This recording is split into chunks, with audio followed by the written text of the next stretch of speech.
个 PA 有点尴尬，4个人直接围殴他，没有办法。吹风落地过后还有变羊，黑鸟再跟输出，后屋一波有大，直接开找到，全部人贴脸，美杜莎写到瞬间见底，直接被秒。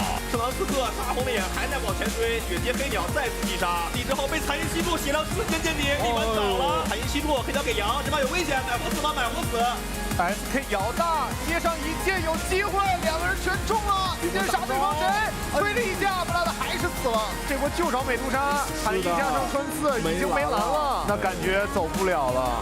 死亡过来打一个先手，这个位置美杜莎没蓝，这个被呼唤晕死了。显然季拿下了这场胜利，也拿到了下赛季 S 组的名额。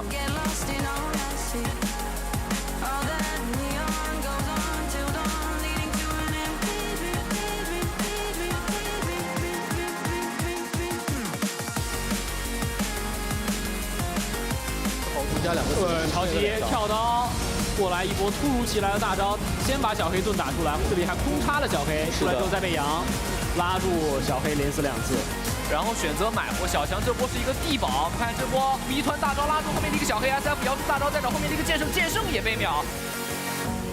We try to work this out before, but now I'm stronger. Ignite the fire once more, but I don't want you. Tracing city lights, make it right. 拉尔斯过来打先手，一毛扎住这边的一个毒龙 ，TP 变身过来打输出，冰魂的大招也跟过来。这波毒龙好像第一时间要先死，精灵的位置好像也被找到。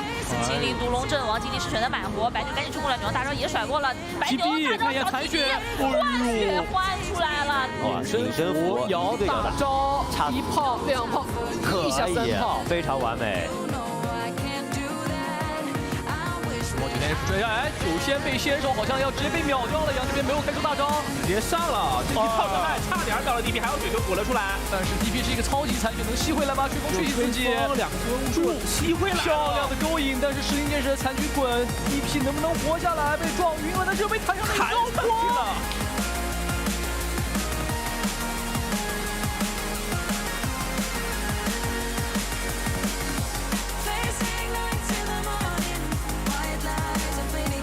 emo 水人直接拨脸上打利润输出，还是把这个飞机给打死了。两边好像要破雾，蓝走第一个是直接破雾，跳走漂亮。然后水人这个位置切入，直接打飞机，有精灵的加持，这里飞机还是活了过来。正面在硬刚，圣王交出大招，后这边一个电魂，这个飞机一倒，正面战场应该是否了。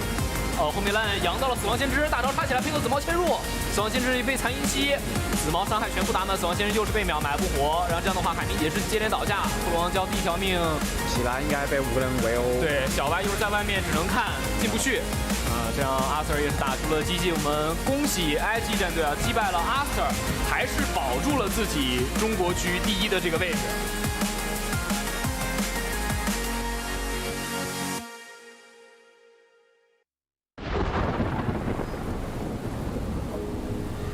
Lay me by the bay, bathe me in the gray.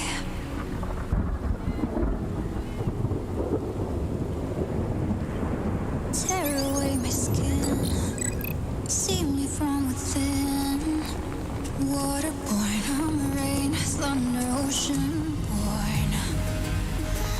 You can't drown me. You can't drown me. Heart close to the moon and the Neptune. Reverse course on there's a sunlight.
Welcome, everybody, to day 2 of the Chinese Upper Division DPC Season 2 coverage. I'm your host, Tsunami, and I had said this before on day 1, but if it's your first time joining us, welcome. I know that maybe not everyone was privy to the power that is Chinese Dota, but after watching the major, your eyes have been opened now. And these two guys joining me on the panel, they've seen it all throughout January and February. They saw it at the major. And now, Lacoste, we're here, Season 2, eHome versus RNG for today. Yeah, I really enjoy the Chinese Dota. At the start of the major, first day I said, Chinese region is the strongest region in Dota right now, considering how competitive it is. Like, there were a couple of teams that got relegated to Division 2, but the rest of the teams, it was pretty much a top-notch performance from them. I've been talking about it like a homeless man on the street, holding a cardboard sign. Please watch my Chinese Dota. Watch Chinese Dota. Watch out for Chinese Dota as well, because teams were not prepared. You could even see it in the major. Some of these drafts versus IG versus PSG LGD, they were letting everything go through in the first couple of days of the tournament, like letting Shadow Shaman and Lion. True. Phantom Lancer. Monkey King, Dead Prophet, being surprised by a Luna 5 or a Gyro 5, that if you watch the DPC season, you'd know very well what's happening. There's a variety of teams that you need to keep your eyes on, though. It's only day 2, but we do have some standings to take a look at in this Chinese division. RNG was the team that we covered in day number 1 of the upper division, taking on Sparking Arrow Gaming. It was a solid 2-0 victory, but that was probably just because everyone didn't really know that Beastmaster was the best hero in the patch so far. So easy 2-0 for D-Stones. Meanwhile, in the lower division, CDEC, your boys LBZS, former upper division, now lower division, taking their 1-0 victory. So they got some valuable experience. What a crazy region where RNG was in Division 2 in the first season. Yeah, this was kind of a surprise where this team has some really veterans of the scene. You have Super, who got 2nd, 3rd, 4th place at the International. You have Flyby, who's been on RNG, been on Royal for a very long time. These players are extremely good, and just by looking at the names, you're kind of they belong to upper division, that's for sure. And now they've proven their worth. They're here, and they already have 1 victory. Now playing against eHome, I also consider them as a big favorite in this matchup. Yeah, you'd be hard pressed to find any other region that has so many TI players in the lower division. That's pretty unique to China and SEA a little bit as well. But yeah, today will be eHome versus RNG, and eHome themselves having a few changes in their roster compared to Season 1, right, Lizard? Actually, both of these teams have changes. Yeah. You have Setsu as well, who's taking a little break on the side of RNG. He's inactive, and on the side of eHome, we also have them changing their carry. Sylar is in, Ahjit is out, 1 less Malaysian in the matchup. We have, I believe now, 1 on both sides. Xnova. Xnova, right? And Felix Chauba. Felix Chauba, yeah, exactly. So you can see that there's a trend in the Chinese teams in which every team needs to have at least 1 Malaysian for it to work. But I'm not sure. I wouldn't be so sold on the idea that RNG is heavily favored. These two teams have played each other recently, and one series went definitely to RNG 2-0. The other went to eHome. And it was on the old patch, though, so we'll see how things change. Yeah, 6 days ago, eHome lost to RNG in I-League. But to go back to Sylar talk for Ahjit, Sylar joined during the last season as well, and once he joined, I'd say the team already looked better. Ahjit performance was really not on par with the rest of the team. They decided to get rid of him. I think Sylar brings different heroes, a bit more experience to the table. eHome struggled in the previous league, just stay in the upper division, and I think they will need to do a bit more heavy lifting to, I don't think they're satisfied with the result that they had. They want to go to the major for sure. This eHome as a name, as a brand, bring back some old memories. I would say that in this division, in the Chinese region, for eHome, they're in a spot in which you want to go to the major at the same time, you don't want to drop down to Division 2 because the competition is fierce. RNG, like Lacoste said, they're in his eyes favorites here, and I don't object to that. They're definitely strong here, 50-50 in my point of view, perhaps. But besides RNG, who do you have left for eHome to look forward to? You don't have any team that you can sort of relax, put your legs up and say, okay, we're going to defeat these guys 100%. Maybe SAG, but that's it. Everyone else is pretty much on par with eHome or better. Yeah, we still have a question mark on Elephant because in theory they should have only gotten better. Bringing ROTK as a coach, yeah, that can only be good news for your team, right? Yeah, they're playing versus Elephant actually in the next series. Right. If you check the standings, so we'll see in the after this at least. We first need to see them fare against RNG, how well they'll do here, and then they have to match up even. And we need to cycle out all the upper division, lower division. RNG coming from the lower division from season 1, and they've at least in their first series taken their promotion quite well. Although part of it was because D-Stones formerly was on SAG, and now he's on RNG. So maybe he had the tech on how to beat his old team. And yeah, God King is the carry. God King feeder. God King feeder? Yeah, all my pub teammates only have that last part in their nicknames. Not the God King. God King. What we have a humble God coming back, aka Anna, and then we have a God King. Like, it doesn't get better. Dude, when's G coming back to the CIS scene? Is he playing on a team right now? I think not. Oh man, I'm not quite sure if they managed to form a team around him. I think he is, but in not really with names that are that popular, like like no one on Ramses or anything like that. So we got to get the God trio then. Humble God, G. Do we have any other God? No. Maybe God. King, Sumail. We also need him back. No, so many question marks. So many top tier players that are notably absent, and that's why I was wondering in China, like, where has Sylar been this whole time? I was surprised that. Well, okay, so did he come during the end of season 1? Yeah, I think like the last 3 series, I believe, if I remember correctly. So yeah, like Sylar just brings so much to the table. He's always been, I would say, like a stable carry. The only problem that I have with him sometimes, like, he's a bit too traditional as a carry, doesn't really like to join earlier fights, is very greedy in terms of like farming, relies on his teammates to like do well for first 15-20ish minutes, and then he joins. And it's a different story. If he plays Lycan, he's gonna be more active. He got nerfed. I don't think Lycan is a viable hero since Necrobook is removed as an item, so huge nerf to Sylar. True, but stats are back. Potentially Stats above the Sylar.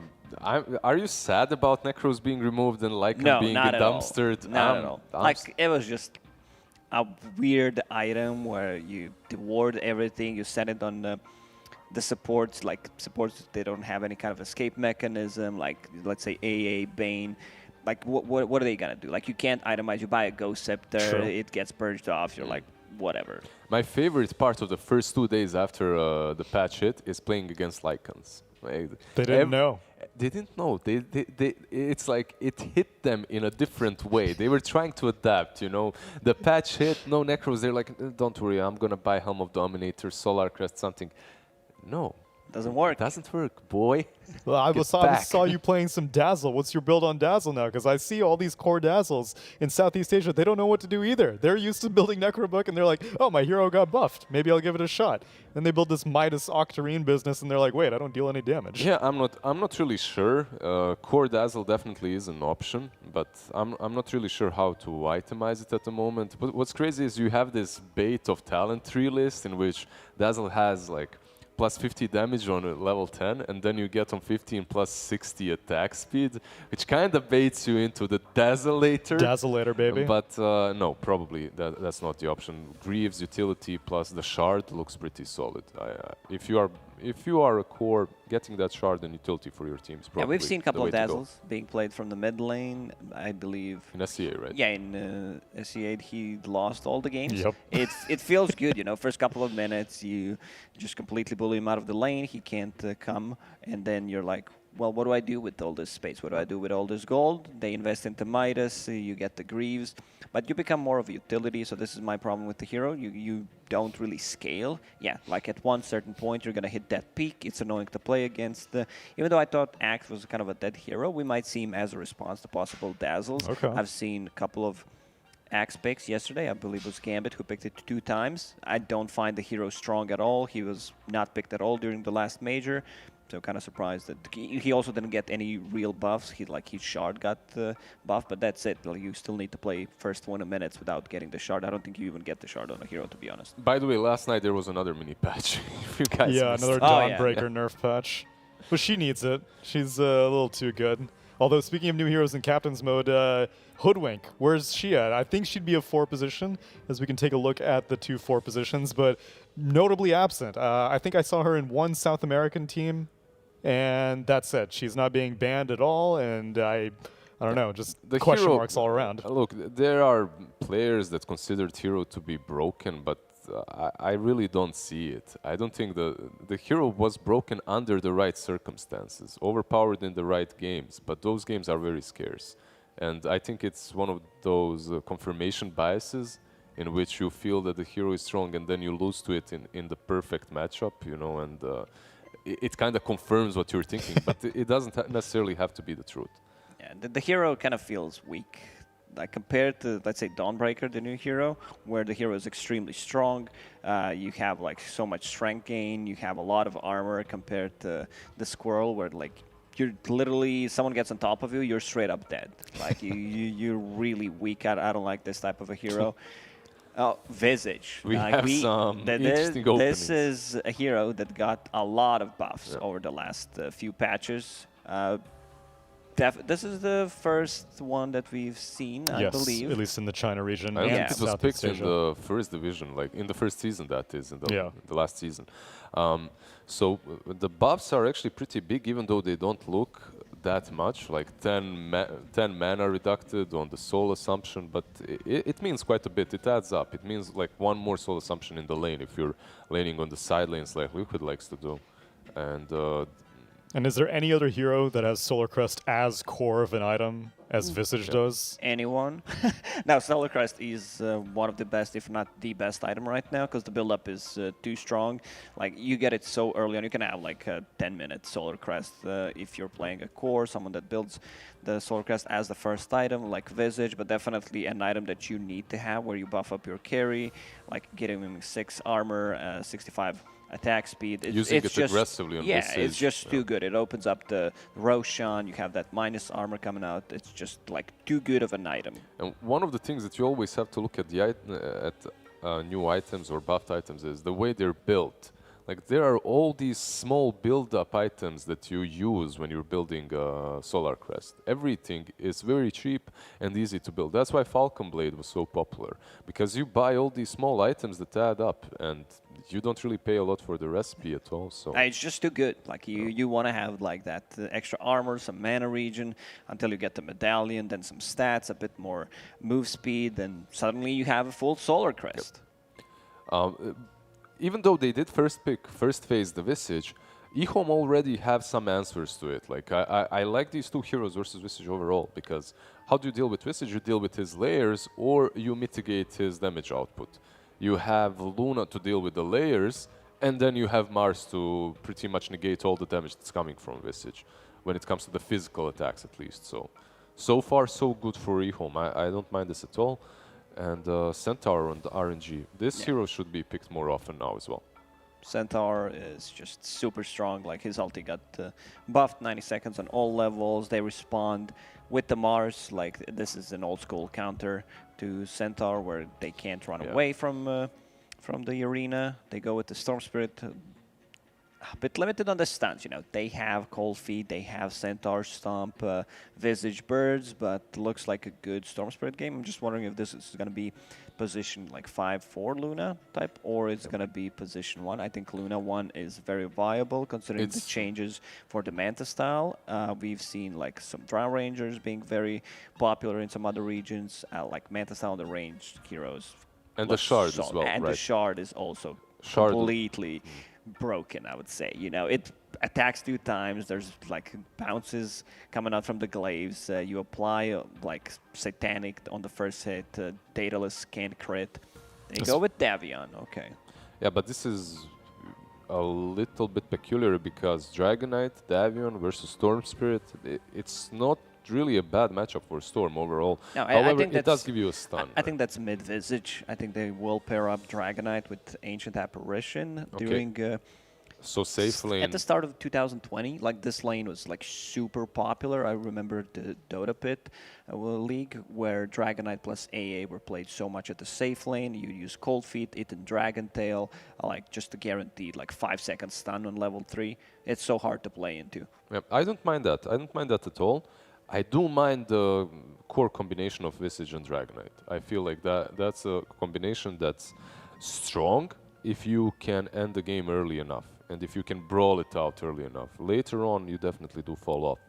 Could be, you know, it's still very flexible. They could put Dragonite on the mid lane. This Visage could be a safe laner because they have heroes that kind of scale. I mean, but either way, that's still your core duo, though. It's Yeah, Visage DK. What I was thinking about with all the changes to Visage, if maybe even a support Visage is viable now once again, probably not. But yeah. It's interesting. Dragonite does give them some stun, and now with the CK picked up, what does this mean for eHome? One of these 4 heroes needs to be a support now. Is it Luna or is it CK? That's the question. I will say also for RNG, I have been seeing some 4-position DK. I saw Crit has been playing a lot of it. And hey, it's viable. It's viable, actually, yeah. I don't know if China's privy to it quite yet, but I'm with you. I think that the Visage DK, they kind of check the same boxes as cores, and they kind of overlap a lot. They're good at push, they're tanky, but they kind of fall off because they're pure physical damage. Yeah, sure, Soul Assumption's nice and all, but against these heroes on eHome, you're not really going to be able to nuke them down. Chaos Knight as well is an interesting of a pick. You like the Breathe Fire versus Sin too, but could be solid for eHome depending where they put it in the end. Not really sure. We're coming into the new patch and into the new season, and these drafts are looking like something you just wouldn't see. This is a pub draft. 10 days ago, yeah. I will say that I think 4-position Luna is kind of dead with the cast range talent being removed. Yep. I think that was a big nerf to not only her Ag's Eclipse build, but also her warding capabilities. Like, she has terrible range to D-ward. At least it was compensated by the fact that she could place sentries from 10 miles away. But I would prefer the CK to be a lower farm priority, but this is still a really weird lineup. It could be a position for CK as well. Like we have, like all these heroes throughout the Dota history have been played at different roles. You know, not so often, but we've seen them a couple of times. If you're NA, even position 5 Mars, if you remember, the last season was a thing for a while. So you can see that RNG, they're expecting a position 5 here from eHome, and can't blame them. That's how it seems like, at least for eHome. Versus Visage and all these heroes that, well, versus Visage in particular, I think any sort of a 5 that deals with layers as well would be fine. Some dot, some damage over time. Phoenix still in the pool together with the Mars. So you're using some like fancy words, dot, like. No, Phoenix is banned. Is it banned? First phase on eHome, top right. I still don't. Yeah, okay, he's I banned actually by do eHome. see it now. All right. Yeah, Phoenix and Grandma, they banned these 2 heroes that they love to pair up with Mars. That's interesting. Willow? Although Willow 5 is kind of, feels weird. Yeah, still needs farm priority as Willow, like you scale with the items. Jakiro with the shard. New Jakiro. Okay. For people who are just, you know, tuning in, you are as surprised as us what is happening. The hell is this draft? Yeah, it's interesting. But eHome, they have a very good coach and a very good drafter, so... okay. So it's Luna 5, it's Tusk 4, safe lane CK, I believe that is. Probably. Yeah, it looks like it. Probably. Luna 5 as well, like Lacoste said, or was it you? I think the cast range talent like completely kneecapped the support Luna. Yeah, it's definitely not as strong as before, but you get the passive, you spam out Lucent Beam in the lane, it's once you hit fine. that level 6, like you need to be very careful. Aghanim's is still strong on the hero if somehow you manage to get the farm. Even though you would maybe want to get some other items like Glimmer Cape, a lot of value this time around considering what they got.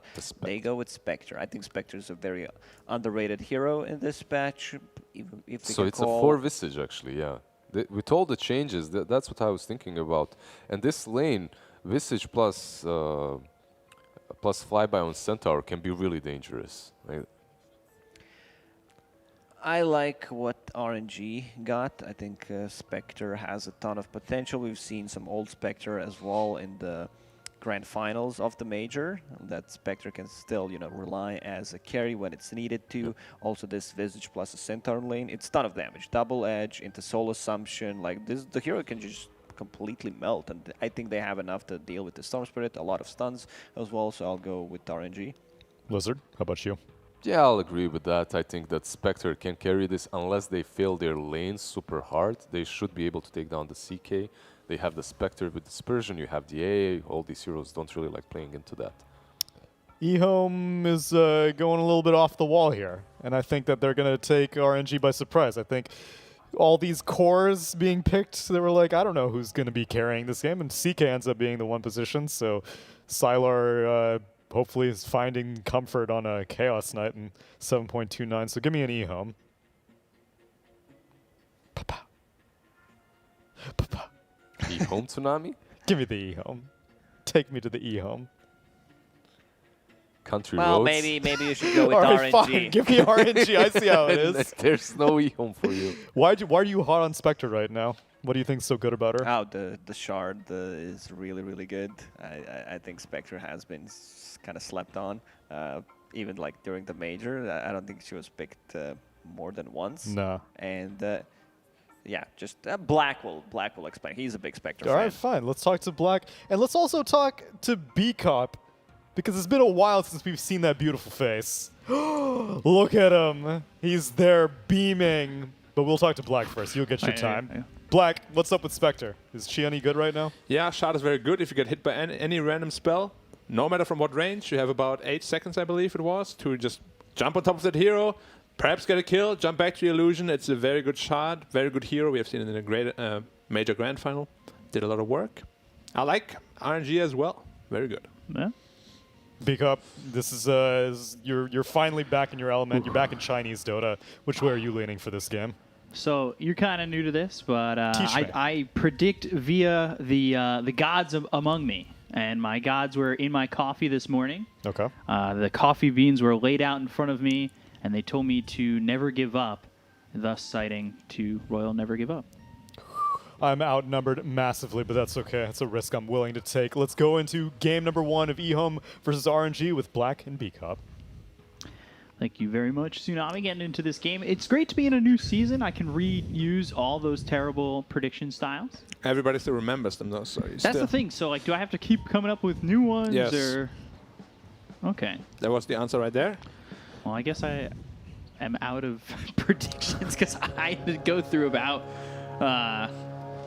100-something in the first season. Yeah, it's difficult. Like, it's difficult work to be you. Sylar. Well, Sylar just walked up there Already frozen over. all by himself. Yeah, that is... Like, they saw no hero, and he's like, all right, I'm going to go steal their bounty rune. All right, Sylar is interesting. Let's put it that way. That was... But if you want to be realistic, we just call it a feed. yeah, that's the word I was looking for. It was actually kind of ridiculous. Luna just beaming the Spectre. Okay, matchups. Storm will have to do a lot of work here.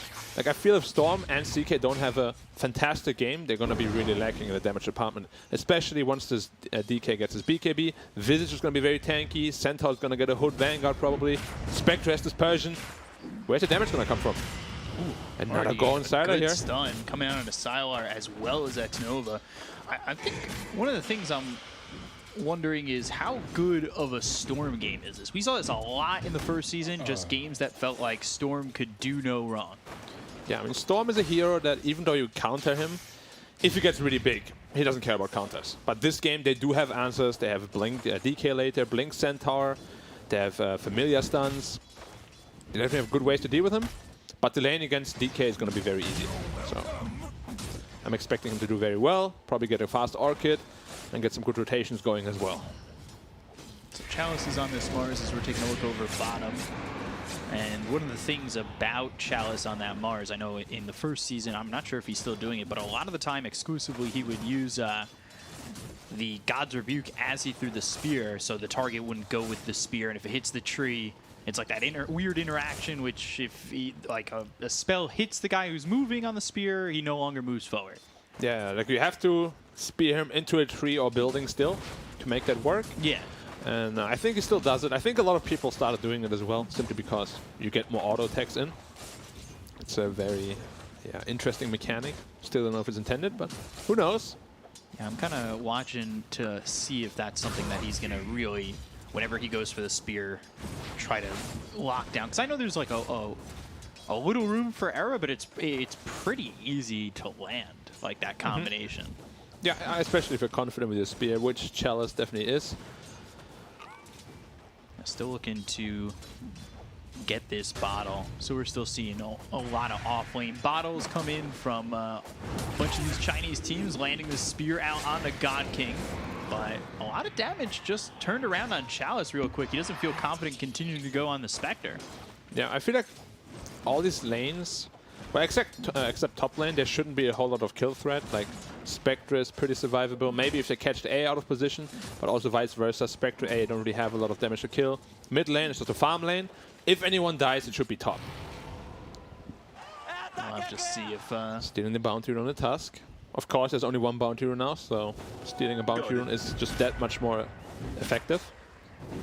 Are we going to see, you think, as the patch goes on, more changes to how willing teams are just letting their bounties get swiped? Yeah, we'll have to see. Like, there's a rune at 2, 3, and 4 minutes now for the mid laner, and I feel like if both supports really dedicated time to help the mid laner get all the runes, it could really swing into one player's favor. And we haven't seen that happen yet, but maybe we will eventually, because there's like a lot of room to explore still. Especially SEA in China, we were seeing parties in the middle lane so often. Yeah. 6, 7, 8 heroes come mid. I wouldn't be surprised if it's just all-out war over mid at times. Yeah, I mean, we'll have to see. This patch is still very fresh, very young. But it's also a hard time to experiment, really, because in the DPC, we have seen how one loss can just mean you don't go to the major suddenly. Yeah, because sometimes you'd have time, you'd have like a tournament that's not DPC to experiment, to have that time to figure out some things with the patch. But here, it's like every game matters. You don't really have that luxury of, especially in the Chinese region, to experiment that much. Yeah, definitely not. But it could be a little issue. I don't know how much time they have to really scrim. Yeah. On top of that, actually, China has I-League going on right now. So they have another tournament that might be like that experimental tournament. Yeah, I think a lot of teams, especially in the DPC, are going to use that as such. Like good quality scrims. Yeah. For lanes, we can actually see all lanes are insanely even. The gold is very even as well. We really have to see where the rotations come in first and how successful they are from either team here. So far, like you said, sitting even, nothing really in terms of pressure. Fade getting harassed quite a bit, and he doesn't really have any regen to work with. Yeah, now going back to base. He's rushing an urn. All right. Every team wants an urn. Is that the build you're expecting from a 4-position Luna? I mean, not necessarily, but urn is just like a really good item that every team wants to have, so it makes sense in that regard. Gives good stats for Luna at mana regen. Things pretty quiet, 5.5 minutes in, and you see you've got a flyby sitting top of the net worth at the moment, not by much. Yeah, I think no kills will happen here unless the Dragon Knight or Storm rotate. I can just see the CK is way too survivable. So is the Centaur with the Vanguard. Spectre also sitting at 1,000 health with Dispersion, Raindrop. There's just not really any kills that can happen unless the mid lane really rotates. Minute 6 rune, 3 top from the eHome side, and he gets an Arcane rune. Now that's a perfect rune to start some ganks. Especially when he hits level 6, which he just did. So you have an opportunity here for eHome that with Fade coming over, it looks like they're going to take, and they're really going to wrap around. Yeah, this is the second bounty rune that they steal. So they got 4 bounty runes, and RNG got 0. be surprised if they put everything on Flyby right now. They've got everybody here to do it. XM's sitting close by. He's actually just taken the camp in the triangle, and they don't make an aggressive move on Flyby just yet. And Fade leaves too. I'm surprised at the lack of aggression having that Arcane Rune. Yeah, it's very scary to go on the Centaur sitting at 1400 health with the Vanguard. Like, I don't even know if they have the damage to kill him despite the Arcane Rune. Right. It's a very tanky boy on that Centaur. Also close to hitting level 6, so they have another tool to disengage or potentially even be aggressive with it as well. I did not expect such a slow game. No, it definitely seems like both teams are pretty hesitant at the moment, not really duking it out in the early game, which we've kind of seen both of in Season 1. We've seen it be 10 to 12 at like 8 minutes in, but we've also seen this. We've also seen 1-0 or 2-0 in terms of kills 12 minutes in. Yeah, so I mean, that's the thing. Like, both teams have really good late game, and no team really feels the pressure of making anything happen. However, I would really like the DK to start pressuring some towers, perhaps with the team even. Oh, you're just gonna start pressuring the mid tower. Already at half health. Storm still has Arcane Rune. Tasty peeing middle. They want to set up a kill here on this Dragon Knight. See if he's aware of it. Not. I mean, he's also sitting at 1500 health with 20 magic, 1 charges. He's got 12 armor. I say the tankiness of the team right now in RNG, I just think is stopping eHome from wanting to commit, and it's tankiness so early, like you're talking about. Hey, though. And they were going to look for Super here, but there's the Stampede, gets him away, and well, XM, Chalice even makes the rotation. X-Nova, he's caught between a rock and a hard place. He'll be killed off by D-Stones. They really just kind of are so hesitant on making an initiation that it costs them this Tusk. And now they're going to go for the DK as well as the Spectre. They'll look over at God King. A lot of damage being done to the Spectre, but is it going to be enough with the God's Rebuke hitting him from Chalice? They'll at least get God King, who used that Haunt to come over here. Cold Feet's not going to be enough damage to get the kill on the Chalice, and they've also taken out Felix Chauba. So 2 kills for eHome. They waited to push the gas, and it ends up working out, surprisingly. Yeah, Mars also got really lucky there. Dragon Knight had an uphill miss, otherwise he would have died as well, which would have been a pretty decent trade for RNG. But how it turns out, they lost their Spectre. Very big kill here for the Dire side. And of course, CK having a really good time for himself. But in the meantime, top tower took a lot of damage. Centaur starting to pressure a lot. The 4.6 strength gain really coming into play here. 1650 health on that Centaur. And you were just telling me he was at 1400 a second ago. Yeah, that strength gain is really insane. Highest in the game. They're gonna go. The Visage again. Yeah, Felix not really having an opening here to get away. They've got 3 heroes around him. A 2-second stun coming in from the CK of Sylar, so Fade will get the kill on Felix Chauba. They'll put some damage out on a Flyby, but 1650 health is a lot to crack through, and they're not gonna get through it really at all. Yeah, it's a Visage trade for the mid tower, so it's not the end of the world, but yeah, Visage is generally a hero that you only really need level 6 with, then you can go on hunting duty with your medallion. So they will need, okay, Tome up in 5 seconds, then he's gonna hit the level 6, and he'll be at a very strong timing here for the Visage as well. Storm, read the rune. Another good rune to have. We'll see how he uses this one. And almost done with his Orchid. Just needs like another 1,000 gold. And that's a big timing for him. We've seen Storms hit it. We've seen Storms miss it. I know that's, you know, it's either you hit it or you don't. But this is a really good timing for XM. We'll see how he takes advantage of it, because I don't normally think we see Storm in a situation like this where a lot of the heroes on the other side are as tanky. I think his focus has to be on the supports if he's going to go with a +1, but if he has more than that, I think he's got enough to kill just about everybody. Yeah, I mean, the good thing is that like 70% of his damage is all magical, and they're just really high in armor. The Centaur as well as the Dragon Knight. And of course the supports are pretty much food for him as well. Yeah. So if he can single them out, should be pretty easy kills here. So they're going to smoke, they're looking to make a play. 5 top. And if they can catch Flyby, that's a big kill for them, and they're going to see him immediately. They'll go with the ball lightning. They've got the Vortex. There's the arena, nicely placed. Stampede's not going to get you out of that. You can walk fast, but you can't get through the walls. You're not the Flash.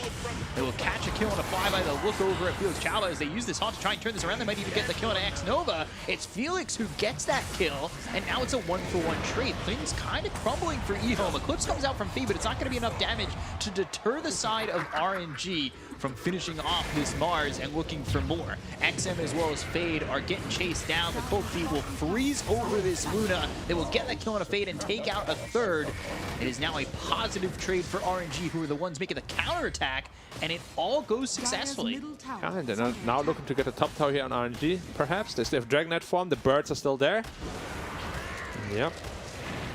Going straight for the tower. I don't think eHome has what it takes to fight this. All the ults on cooldown. And this is the power of Visage. Like, he maxed his passive, or rather has 3 levels into it. They went on him, tried to burst him down, they just didn't have the damage. Eclipse didn't deal enough. He lived on like 100 health and just kept spamming his nuke, which dealt like 250 damage each time. Visage is a very strong hero this patch, and as I said, I think we're gonna see a whole lot of him like from other teams as well.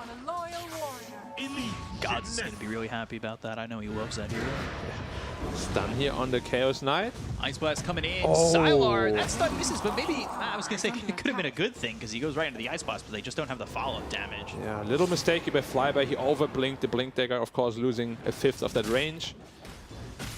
Would have been a massive kill for them. Radiant structures are fortified. Man, that from RNG, they mitigated the Eclipse damage so well. Like, that counterattack from them looked really clean. Yeah. Not like that fight mid. It's really tough for Luna this game, I feel like. As we said, 3 really tanky heroes. You have Visage on top of that with the birds that can tank Eclipse. Like, he could potentially just end up being a non-factor even after the Aghanim Scepter. Good arena. Arena down once again. They're going to try and get the kill here onto the Visage of Felix Chalba.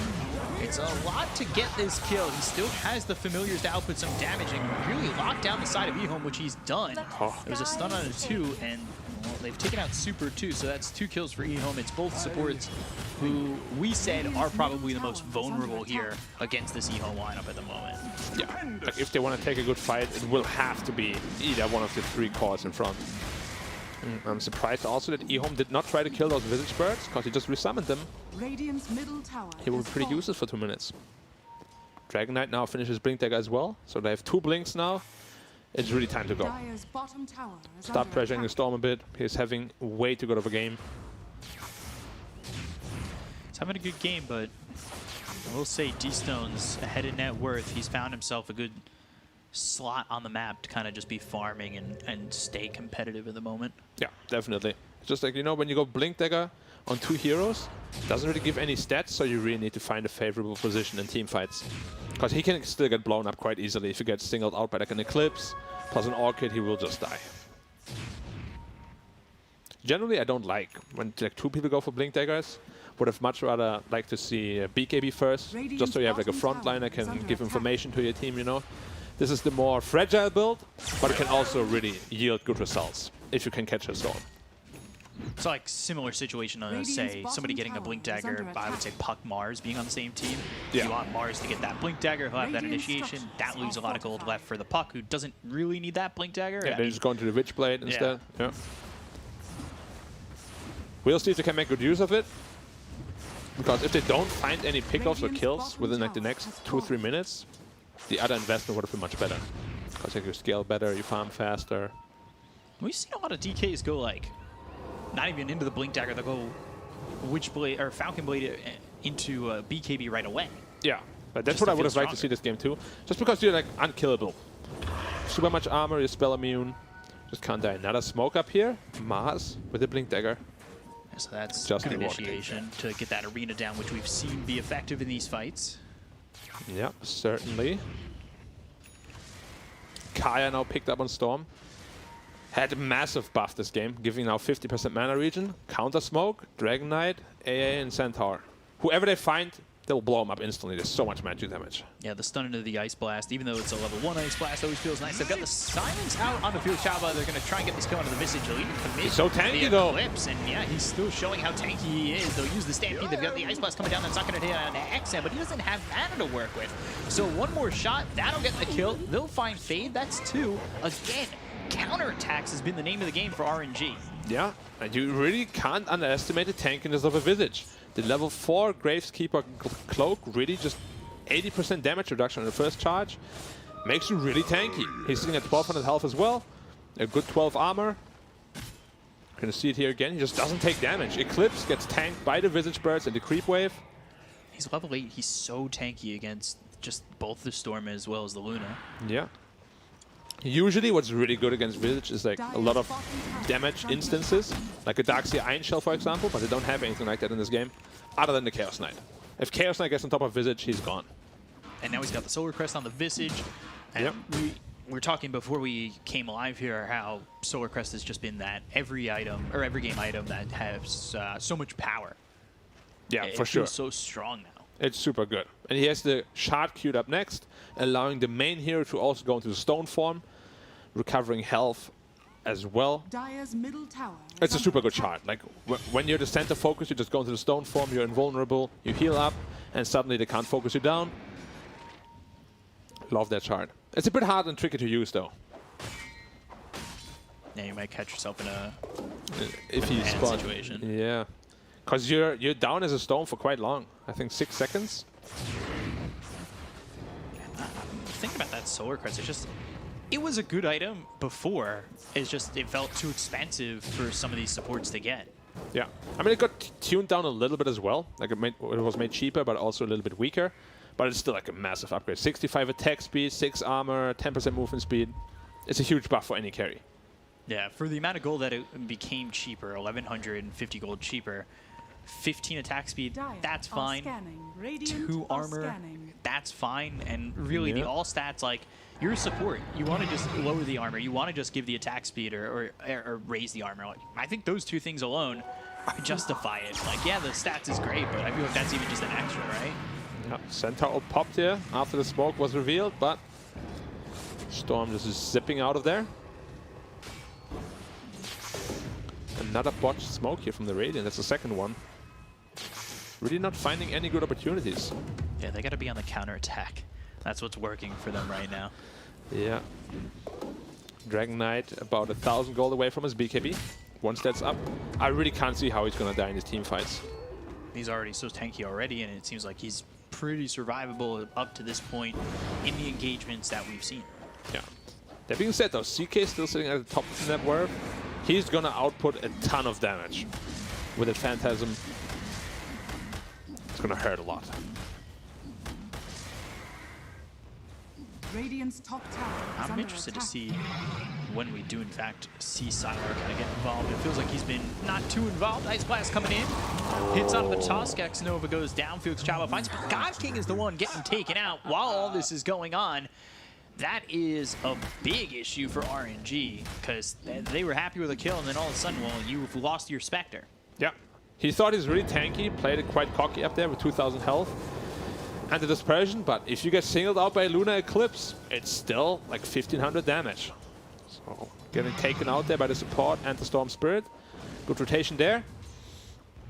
A trade eHome just would take any day of the week. 100%. Radiant's top tower Getting into is that under axe for the attack. Luna, which you still need the the gold for 3 components, but could be nice to grab it. Ice Blast coming in. They've got the stun coming out from Flyby, and Fade will shatter.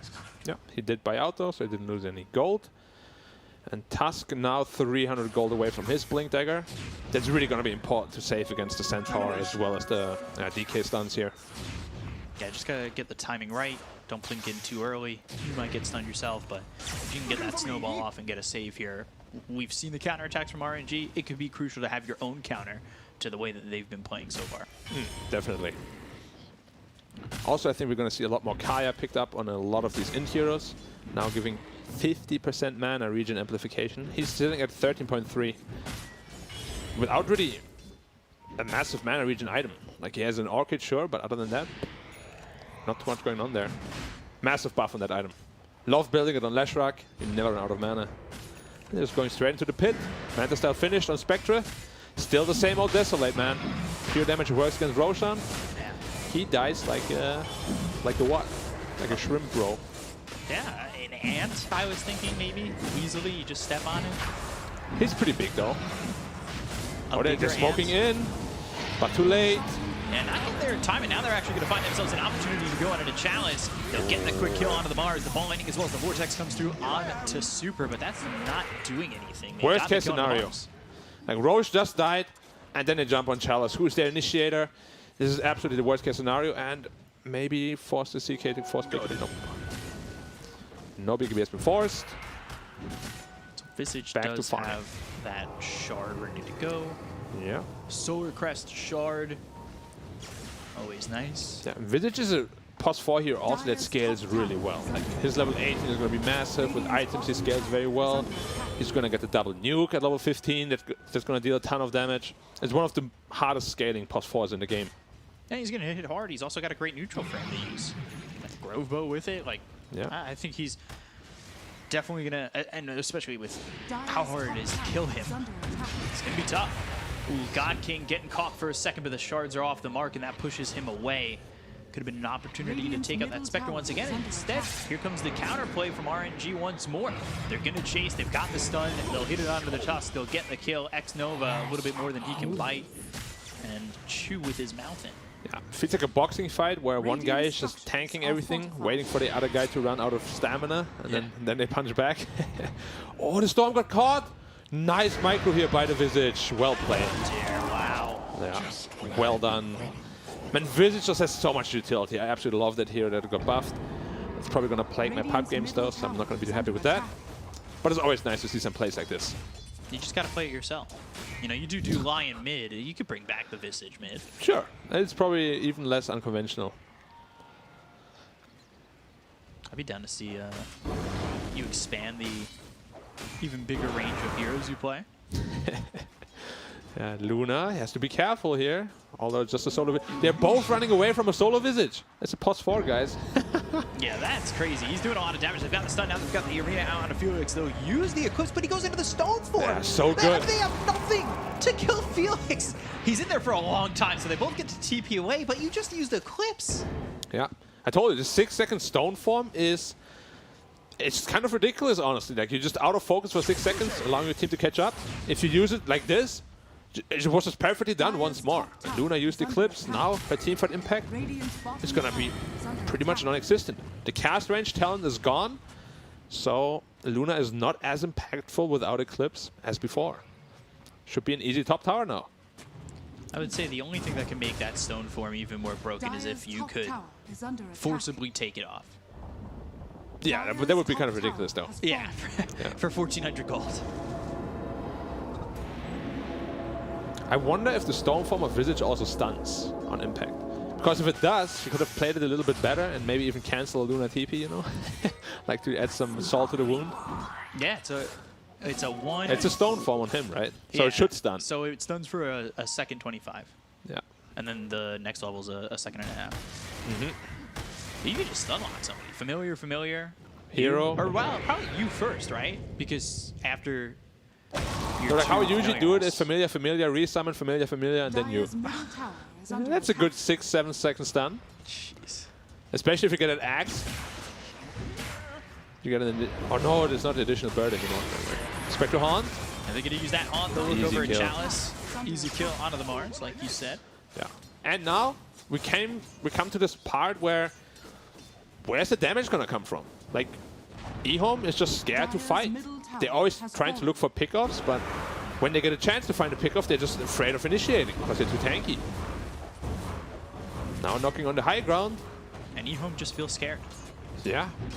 Storm picked up a Lincoln Sphere. BKB is going to be popped. They've got themselves the stun. 4-second stun coming in from Sylar. That should be more than enough lockdown to get the kill here out of the center. They'll get the kill on a flyby. Now they'll look over to the DK. They've got Snowball, Walrus Punch, but so much damage coming in and taking out X-Nova almost immediately from 100 to 0. Yeah, I mean, the fight started without Spectre there. If Spectre is there right from the beginning, it's going to be much harder for eHome. But they realized that Spectre, you know, did haunt back bottom to his illusion. So good recognition here from eHome, making the best out of a rough situation, really. Yeah, for sure, because they were just casually walking up high ground. You can't just let the team knock and open the door for free like that. Yeah, I mean, they're just building more and more tank items. AC soon on the DK. Lotus Orb is being built by the Centaur. AA out of position. Yeah, super easy. If they find an AA, he's the only hero that can kill easily. So Super has to be a bit careful here, because he also adds a ton of damage for his team. Cold Feet, Ice Vortex, AA Blast are really important tools. So they have to make sure to protect them. Storm going into the BKB next. It would be great to see him get this BKB pretty quickly. He had such a good Orchid timing, and it just have not really... He didn't pop up. Yeah, I'm mostly surprised by not seeing the CK pop off, to be honest. He has had such a free game, but he has mostly been farming. Not really tried to really interact in many team fights. And mostly popped his ult to farm, yeah, here once again. Yeah, I understand it's not the longest. Wow, he has a cleave talent now on the CK. I didn't even know that. 35%, it's a lot. It's Battle Fury. Okay, with that talent, actually it makes a lot of sense to play him as a carry again. Because Battle Fury is 40%. You get 35% as a talent. Just can't cut trees. Just can't cut trees. AC picked up on the CK and also the DK. A lot of Ks. Canceling each other out. Another smoke up here. Oh, the CK. Oh, they caught the CK. Yeah, Sylar He's dead. in trouble. And he just bought out. There's no buyback. If you got the snowball in that hits 3 heroes, this is a kill that happens right next to the high ground. That usually means high ground gone. Or does it? Good creep wave cut here from the Storm. But the top wave is coming in. They need to find a way to clean up to save the high ground. Oh god, X-Nova. Got caught up by the DK again. It's such a good stun. They must know they have wards inside the base now. Dire's top tower is under attack. Ball Lightning just Oh, he cut the creep wave again. Nicely done. He actually just saved their barracks with that. He probably saved 2, I would say. So well played by XM here. Damn, that was... You know, like the AoE of the Ball Lightning is not that big. That he got the entire wave is... Yeah, it's commendable. Normally well done. You'll see like one creep hang around, or you know, maybe a pair. One Rex would have fallen for sure, like 100%. So keeping his team in the game here.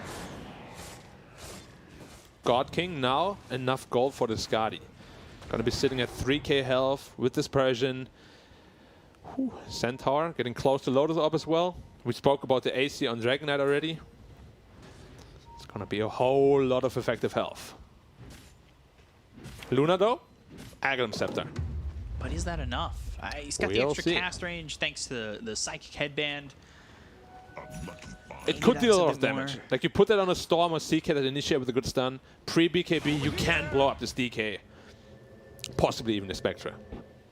Yeah, who's the focus? Is it the DK or is it the Spectre? Or is it the Centaur?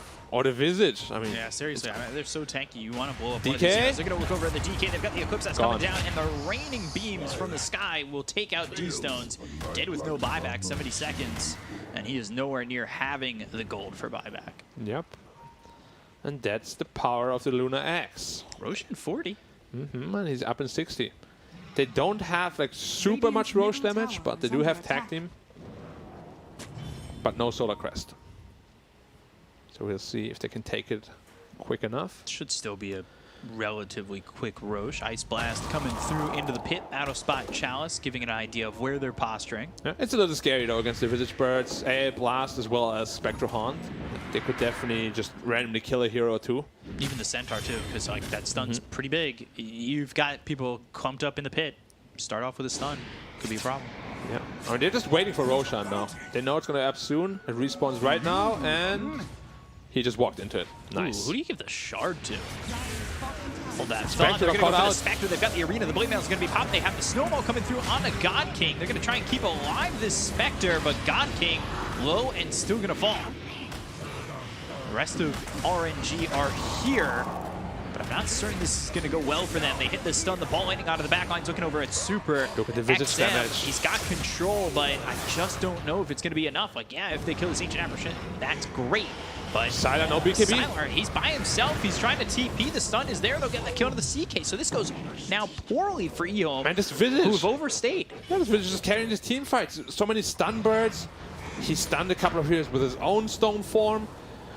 Like, I would not be surprised if eHome just first ban this hero next game. Like, he's playing this hero perfectly. You're gonna have a shard, Aegis cheese. I mean, it's tough, you know. You have to commit all your resources to kill one of those tanky heroes. Then what's left for the others? You have Not 3 much. more to kill. Exactly. No Lunar Eclipse. You expended all your BKBs, your Phantasm. There's just too much health. Oh, they gave the shard to Ancient Apparition. AA shot, okay. I love that shard. I was just. I would have loved to see some surprised. memes with the fireball, perhaps. But This is history in the Day of 5 supports. yeah, I mean, AA shot is really good. Like, it Yeah. disables blink daggers, gives just an additional damage boost. But Good stuff. something so positive given to the 5 position. Guys, take notes. It does happen. Supports do need some love as well, for sure. His net worth just jumped pretty high. All right, let's do some HP check. 3.2k on DK, 2.8k on Centaur, 3.6k on Spectra. That's a lot. Your 3K on CK. Oh, Luna got caught Arsenal out, has just gone. 2100, yeah. They'll get the kill here on a fade. He'll throw it a Lucent Beam, but not really anything he can do from there. God King's got another kill. 4, 3, and 8. Adding one to the tally. Going to the Basha next. Yeah. I mean, Storm Spirit cutting waves again. I'm not sure how they take a 5v5 fight. Like, I don't even know if it's possible at this point. Visage now finished the Greaves. That's even more health and heal for the team. They have Pipe on the Centaur. Pretty What else do you need? I have no idea. I just think that they've played this lineup perfectly. These stones, good initiation of the Tusk, easy. And it's a quick, easy kill on X Nova. Yeah, buying back right away. Mid tower though. XM's in the Taking a base. lot I of want to see damage. if he can cut these creeps. Yeah. Oh yeah, also of course we forgot to say Aegis cheese now as well. Good luck. Oh gosh. They're going to look over, they'll look for this Luna, and they don't get the kill just yet. Snowball's there for the save on a Fade. Fade trying to run away as they've got the arena down. That's going to be around 3 of these heroes, but Felix Chaba, he's in the stone form, not really taking much damage. They've got Sylar who Where? uses that ult with BKB, but there's not enough damage coming in from the CK now. So Sylar trying to run, Flyby holding the stun. It almost feels like that this is a God-given conclusion to the game, and there's nothing that eHome can do. Even trying to use all their abilities, the BKBs and all the farm that they've got, it just feels like there's nothing to give. Yeah, I mean they just threw everything they had at RNG. There's just no damage coming out. Now Centaur jumping in again, stomping too. No BKBs up. Yeah, and look at that. Sylar just getting low once again, trying to run. He's gone, and I mean, he's got no buyback, 103 seconds on the sidelines. eHome looking like they just can't bring this one back. Yeah, Fritek is all she wrote. Like 4,000 health on Centaur with Lotus Orb. Ooh, I mean, they do choose to play conservatively. I think they could probably play a bit more aggressively, but, you know, better safe than sorry. The system is very punishing. I guess. CK bought back. They know that. That seems very... They killed CK twice, yeah. I mean, yeah, like this game seems like it's a foregone conclusion, and I don't know. maybe they just want to torture them, you know, like get some mental damage done towards the game too. Yeah. Let's take a look at this again. Like arena's down, and then Felix is just immediately into the It's just stone where's the form. damage? Look at the CK Phantasm, even nothing. And XM's out of mana. There's nothing he can do. Sylar has to run. He pops the BKB for nothing. Like he's literally using it to get to the tier 4, and he can't even get there. Yeah, it's just, as we said, no damage whatsoever. Phantasm was used to bring DK to like 70% health, then all the illusions died to the splash. That's it. They're just going to regroup here again on the Radiant side. And Centaur's going for the heart. I mean, it's just getting more and more ridiculous. That's the problem you get when you itemize defensively on a lot of the heroes on the Dire side here. The Storm, BKB Lincolns. That's 9k net worth, you know. It could have been like a Bloodthorn or a Holy Locket on Visage. Yep, as the observer points out here. Got it. Give someone even more health. Why not? This hero, like you said, he feels like he's going to be a first phase ban next game, and it's crazy to think about it like that because you don't normally, I don't know, you don't normally feel that too often with heroes that DK aren't picked up a already heart, by the way. the ones that get banned. And look at this, the BKBs get popped. They're going to use that on. They're jumping around. They've got the arena. It's another well-placed arena by Chalice, but there's nothing nothing the team can do to follow that up. He's looked good throwing those arenas down, but they just have nothing to put forward afterwards. Eclipse comes in. They get the kill on the fade. Sylar drops. GG's called. RNG take game 1, and they make it look pretty simple. And they make it look broken in some of these heroes, especially the Visage. Yeah, I mean, in the last fight, DK had a heart, 4.5k health, Centaur 4k health, Spectre 4k health. And you can't kill the Visage. HP to get through. Who do you kill? Yeah. Like, even if Storm didn't itemize for Linken's BKB, I don't think they have enough damage. Right. Like, in the end, they just got kind of outplayed in the mid game, leading to that item advantage. Once that's there, just no way to fight back. Super well played by RNG. And as I said, I'm expecting a Visage ban here. Yeah, we'll have to see if they do, in fact, ban that Visage when we come back for game 2. But before we go on break, we got the panel to break this one down. Back over to you guys. I've got a couple of QQQs about that eHome draft. Don't really know how they were going to deal damage. I had faith. I was like, oh, all this weird stuff must pay off somehow. But it didn't. And I think actually it's more of a, it was a really good draft from RNG. I think like conceptually, how do you kill any of these heroes even with a different draft? It looks like a draft from like 5-6 years ago. Position 4 Visage back in the meta. I remember, you know, back in the old days, the other one days, I think it was eHome who invented this type of a strat. You know, everyone just getting a Vanguard because it was such a popular item. Like, I remember, like, Razor Vanguard. There were 3 or 4 Vanguards being built on one team in pretty much every single game. So, you know, they kind of got the eHome. Everyone was too tanky. If you think about it, like, you could see that eHome was not making any kind of aggressive moves early on. They did not have a 1 kill on the board for like 7 to 10 minutes. They understood, like, how do we kill anyone? Yeah. Like, we just don't have enough damage. And look at all this damage reduction coming out from the Vanguard, Spectre Dispersion, like the damage block, the pipe on top of that. Like, Dragonite is so tanky, the AC on top of that. And the Stone form as Visage just like, actually, you know what? I don't want to die. Yeah, you could see that. Like, I think this is a very viable shard on Visage. Even CK, you know, he tries to hit him and then it's like, I actually don't deal damage. Like, I can't kill this hero. Yeah, I was telling you guys forever how good that shot is. Really coming from a Visage spammer. You and Black real strong advocates for it. You were on the same team.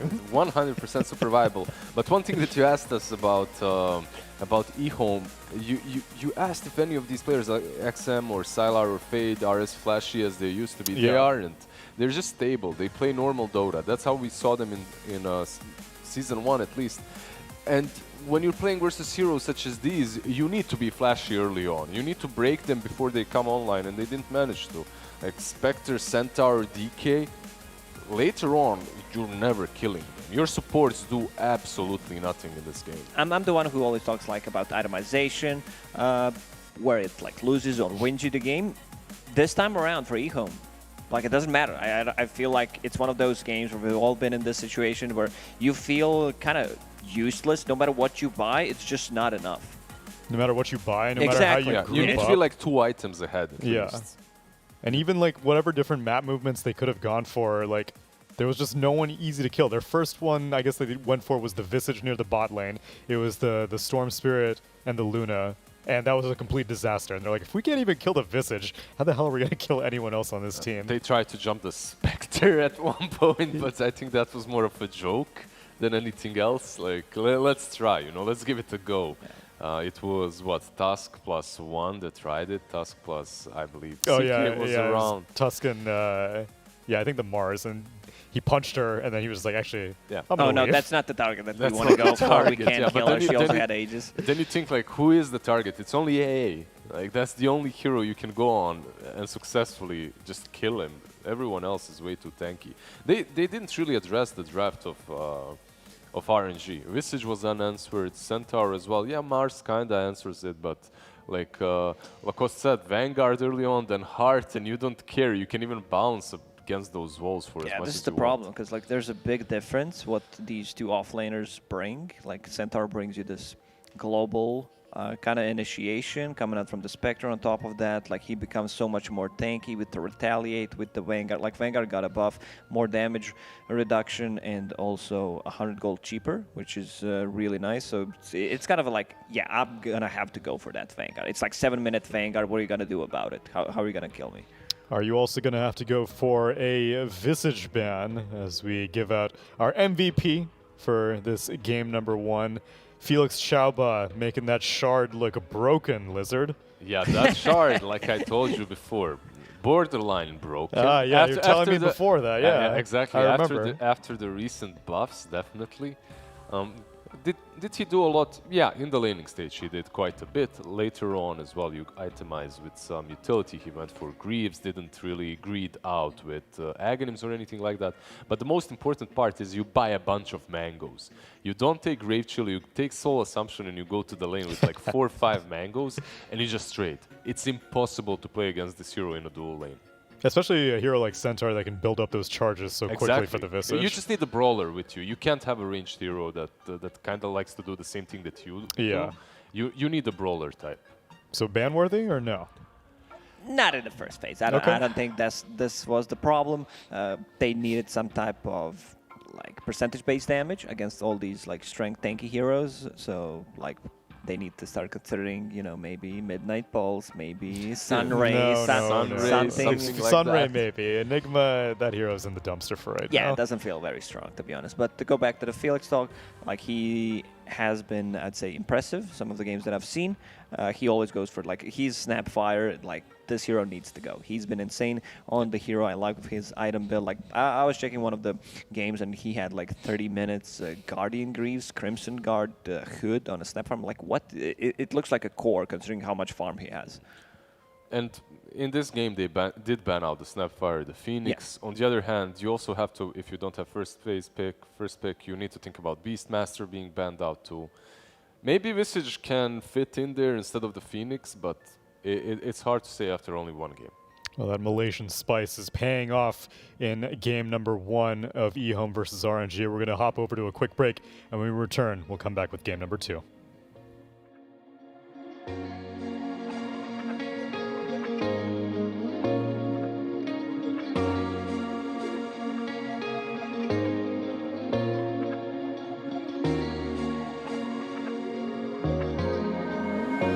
Used to waking up in company, but I know you know we won't make it. Packing all my things and leave again. Yeah, I get lost in all I see.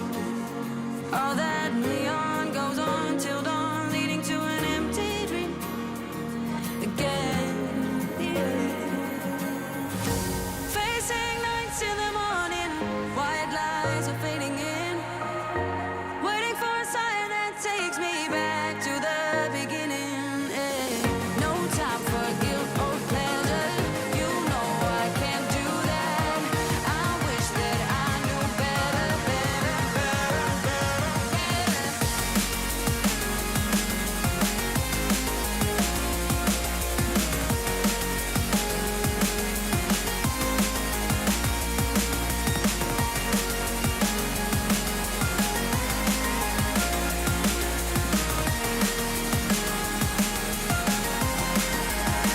Used to waking up in company, but I know you know we won't make it. Packing all my things and leave again. Yeah, I get lost in all I see. All that neon goes on till dawn, leading to an empty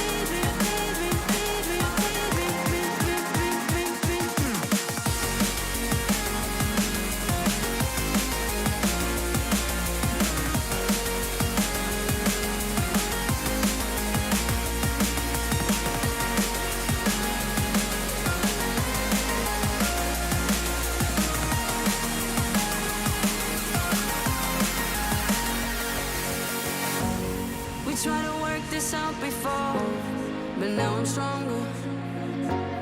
Ignite the fire once more, but I don't want you. Tracing city lights, make it right. I don't wanna press play. Ooh, days washing away. Facing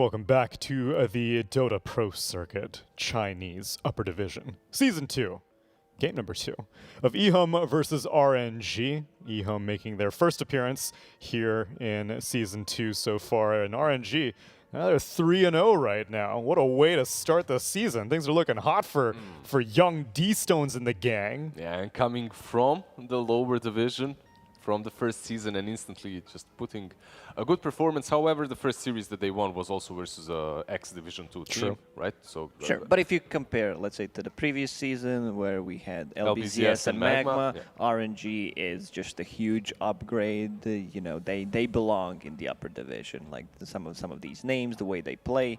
This is their home. You know, they belong here. The way they play Dota is, you know. They're also, like, considering how they started, like other teams should be really afraid, like for their spot, because, you know, China has some really good teams. You know, you have IG, you have Vici Gaming. You know, if Elephant shows up as well, like this once again is gonna be the most chaotic region. Even more than before. This is sure. even closer now, and what he just said has deeper connotations to teams like eHome, because if Magma and LBZS are not around, where are you gonna get your free wins from? Exactly. How are you gonna? How are you not gonna be relegated if they lose here to RNG? Their morals must be very low. So I expect a 3-game series no matter what. I expect them to really bounce back hard in the second game. But to do that, they need to bounce back in the draft first. No position 5 Lunas and position 4. Actually, position 4 Lunas and position 5 Tusks, please. Yeah, that's one thing. How'd you feel about CK? You think that hero was a little bit too preemptive for him? It's not even a good CK game. Like versus Ancient Apparition. Yeah. That's usually a hero that you don't want to be playing these Trent armlet carriers. Armlet carries, yeah. Maybe not even a great CK game. However, I understand also one thing about the CK is one of the rare laners that can sustain himself versus almost anything. So you're not going to be completely dumpstered in the laning stage at least. It was a difficult lane, right? Like you're playing into a Centaur and Visage. No matter what you pick, Agi cores are probably not a way to go. Yeah, and Lifestealer was banned out, Juggernaut was banned out, so it seemed like a contingency plan. Although at least we got our eyes open to the potential of that 35% cleave talent. Yeah, it allows him to scale. He kind of struggled to be able to farm up. IceFrog's doing a very good job, you know, just giving pretty much every single hero an ability to push out the waves. Yeah. Like you have Brain Sap being AoE ability, DK from Undying does twice as much damage to creeps.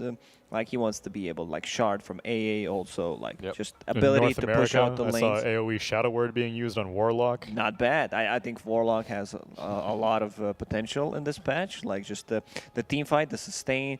Spectre is also once again viable, so we might see the old school Warlock plus Spectre, the sustain lane. I think it was picked even in some EU games or CIS, not sure.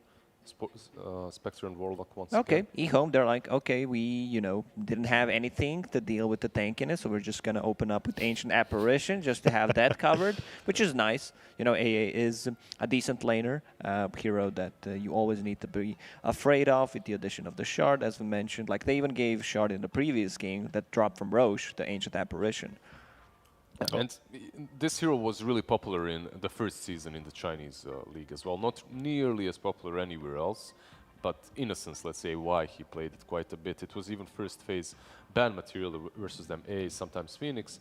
This time around, eHome, they also let go the Snapfire through, which is interesting. RNG, I guess they just value the Visage more now than that Snap. If nothing else, they're getting more practice on it also. Like you said, you're expecting a 3-game series. Oh, this is a pretty solid opening from eHome already, looking much better.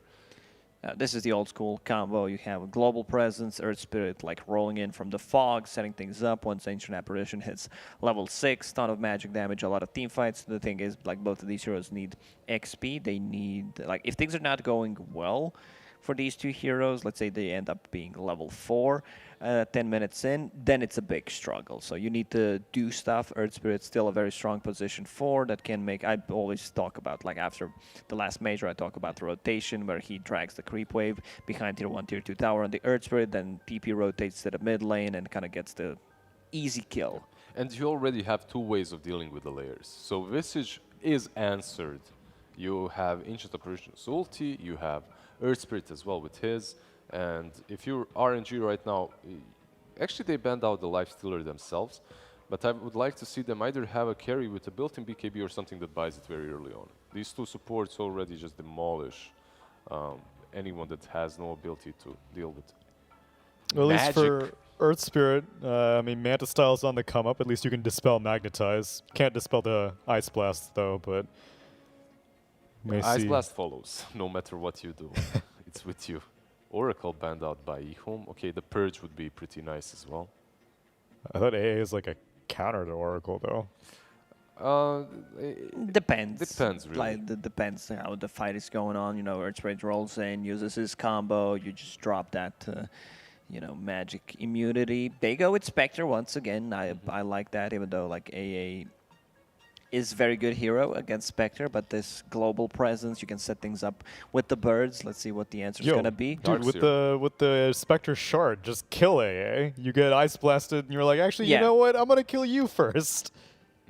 Does it work actually that way because of AA ulti? Yeah, because as of the most I recent mean, patch, is it like something like a Hex or Impale? You have to target the Spectre, or it's just no. where So the you press Dispersion, and I think wherever you.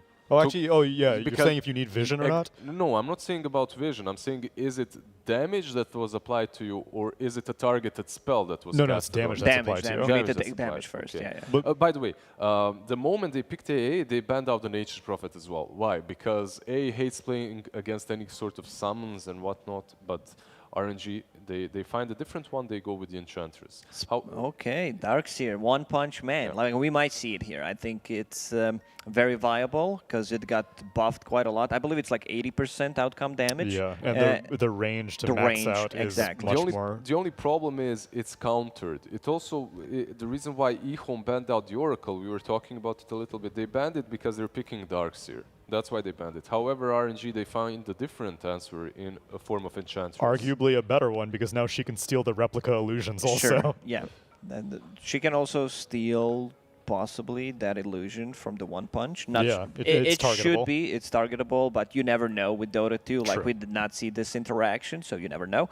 But they go with the Juggernaut, something that Sylar, you know, feels much more comfortable, I would say, playing. And the first 3 picks from eHome, this is like some Dota from 2.5, 3 years ago. There's a completely different approach, though. They have standard supports, and they have so much damage. You have Jug with Iron Shell running at you with Surge, with the spin. I would like to see any sort of a spirit from the mid lane on eHome. Any single one, I don't care. Void Spirit, Ember Spirit, or Storm Spirit. For eHome? Yeah, because for eHome, yeah. RNG, they don't have any kind of lockdown. They don't have like real stuns, so anything elusive should be good. Plus anything that benefits Wait, from the is Puck still available? Yeah, Puck is still available. I think Puck is a really good pickup here. You have something. You have 2 abilities that can break the cold. You have Vacuum. You have Kick from the Earth Spirit. Very solid. Oh, I was thinking Puck for RNG. I mean, something that stays alive against the Earth Spirit rotations. Sure, like they can also, because both of these teams don't have like stuns. Yeah, with the Death Prophet ban, could be Puck on either one of these sides, because spirits are also very viable here. So if you take the Puck, you might have a advantageous game at least. But for eHome, why I like the spirits more is because you have this Iron Shell on you. Imagine an Ember with Flame Guard with Iron Shell. They go with the Void Spirit. Sure, it's the same idea pretty much. Is there any reason not to get Puck now on RNG? I think you just get Puck. Yep. Like you have a silence. Okay. This is also the hero that received a lot of buffs, like his Lightning and most importantly Nova AoE. It's like 500 range right now, so it's almost as your attack range, which is pretty insane. Before it was like 350 or whatever. You like before, not in the previous patch, but talking about like a couple of years ago. So the hero feels very strong, mixed damage, also a bit more tower damage. Stronger, like the Juggernaut here versus Flyby should do fine, and I'm gonna predict with eHome instantly first because I want to see Game 3, and I believe in the draft that they've got. I think that Puck was a better option for RNG as the last pick too. I like Leshrac. The Dispel mechanic on Void Spirit's shield against the Darkseer in the laning stage. Like, he should secure Spectre's farm. And yeah, once again, Felix on Visage is going to cause some issues. So we're going with RNG. RNG. I feel like Leshrac he's going to get rotated on. He gave this Earth Spirit something to do, because otherwise, like, Earth Spirit didn't really have anyone to rotate on. Wouldn't have been able to kill Spectre too easily, and Visage didn't really have any way to penetrate the Gravekeeper's Cloak early on. So I'm going to go eHome again for game number 2. Hopefully QQQ has reevaluated his decision-making, but it's definitely a much more reasonable draft from eHome, and a much more even draft overall between the two teams. So it's enough of hearing what the panel has to say. I want to hear what our esteemed casters Black and BCOP have to say. Black, they didn't ban Visage. How dare they? I am going Iron Home. What? RN Home? ENG? Sure, whatever you want to call it. See you allowed to do that? Yeah, I mean, I myself, I can do whatever I want. Okay, fair enough. I mean, if that's what you want. BCOP, take a stand. Don't be on the middle of the fence like this. This coward. I'm not middle of the fence. I'm trying to see. You're going eHome? Yeah, I'm just going eHome. Well, I'm going Got RNG. the jug on my shoulder. I'm going RNG because I'm a big fan of the Leshrac. So you've decided you're going RNG. Of course. So you're waiting on me to decide. But in case RNG loses, I got my bases covered, you know. That sounds That's like how it cheating works. with 100%. extra steps. Yeah. Plausible deniability. All right, fine. We'll see. We'll let you decide after the game begins. We'll send it over to you guys. Enjoy game number 2. Thank you very much.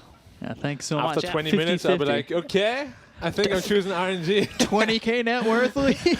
Let me just pick the team that's got it. No, but I do like Leshrac a lot. His early game could be very rough, but if he gets out of the early game okay, I think he can take over the game. And this Spectre should be able to have a pretty damn good game against this Darkseer Earth Spirit lane. It's pretty easy for Spectre. And then come mid-game, it should just be a walking food, really, for the Visage Birds, for the Spectre. I'm a little bit lost with the Enchantress, not like the biggest Ench fan anymore. It's decent against Darkseer, can dispel the Surge, Iron Shell and stuff. But yeah, I just feel like the hero itself is not super strong. I get worried about RNG dealing with the reach that eHome has. It's something that I like talking about in the last season, was just like how we saw a lot of teams go with reach. You've got level 6 Astral Step. You've got the roll-in. You have Surge to close the gap. Sure. Like, I'm worried that with the reach that eHome have, it won't be like last game where they can find pickoffs on 1 or 2 heroes at a time and actually be successful with them. Definitely. It's just the team fighting should be pretty easy for RNG. Like, you just drop an arena on like 2 or 3 heroes. Leshrac runs in, blows them up. Spectre takes care of the backline. So that the game plan itself is much easier to execute for RNG. Right. And eHome really will have to outplay come mid-game. Like, as you said, they will have to find a good roll-in, a good vacuum. The Void Spirit needs to go into the back line, really cut that open wide. You know, you have to hit the AA Blast. You don't have the easiest setup for it. Yeah, the AA Blast is... we've got to see a lot of communication come for that. But I think if you hit the 8th Remnant, you're landing the Ice Blast, if that's where the communication is. We've seen teams be successful in using the roll and like lining it up with the roll attempt. Yeah, I mean, don't get me wrong. Like, this eHome lineup is really potent, and they definitely have a just very good overall lineup. It's just much harder to execute, which is why I went for RNG, because you know eHome in that first game did not really impress me with their execution, and also in the first season they kind of struggled with the same thing also. So interesting. God King just typing in ping. Might be lagging a little bit. Who knows? Mind games? Yeah, or they make him think he's lagging, and they just don't have to worry about him CSing because they think he's lagging and can't get the CS. Yeah, it's a lot of creeps on him. Like 2 waves? Oh, no, 3 waves. Yeah, they really need to make sure that they can keep an eye on God King. That was one of the things that I thought they did okay with in the first game. They found God King out 2 or 3 times early on, but then that kind of faded away and fizzled out. He found a lot of space and got pretty farmed. Yeah, I mean, Spectre is one of those heroes that once you get the Blade Mail, actually farms pretty damn fast. Something you don't really expect from a hero like Spectre. Right. But dispersion plus blade mail really is like a flash farm mechanic for the Spectre hero. So once you get that, and he had that at a really good timing. They picked him off after blade mail, so they didn't really stop his early game too much. And again, Darkseer, Earth Spirit, they can't really pressure the Spectre here too much. So pretty quiet again early on, but it's only 2.5 minutes in. I think game 1 we were 8 minutes in or so, 9 minutes in before we saw really the big rotation start to come. Yeah, but this game, the heroes on the RNG side aren't as tanky. So I'm sure that eHome will want to make some plays happen early, especially with that Earth Spirit, one of the best heroes in doing that. I'm interested to see Flyby's performance on this Mars compared to Chalice, because Chalice was doing the right things last game. They were just too far behind. For sure, like he got really good arenas, really good spears in those arenas as well. But as you said, they were just lacking in damage. So not a whole lot he could have done differently. Like, just to me, I don't know what I was expecting from Chalice. Like, what more could I have expected from him in that game? Roll in, they find the Visage. Felix, he might freeze over here, walks out of it. Blade Fury, not enough speed on it. He pops the salve, so he's getting a lot of health back, or enough health back to survive for now. Another roll in one. Can he avoid the roll? I mean, this is a lot of time bought either way. They will get that kill. Yeah. Fate gets it. Thought for a second maybe he gets himself killed by the neutrals. This is all good, but that also leaves Spectre to have complete free farm. That's a trade-off you have to take. And I spoke about countering Visage last game. Oh, Rune Bottle. Oh, XM. Easy dodge. Well done by him. Gets the dodge, but that... Well, what a, easy aggression. Yeah. A lot of damage. I mean, at least he still got the rune, I believe.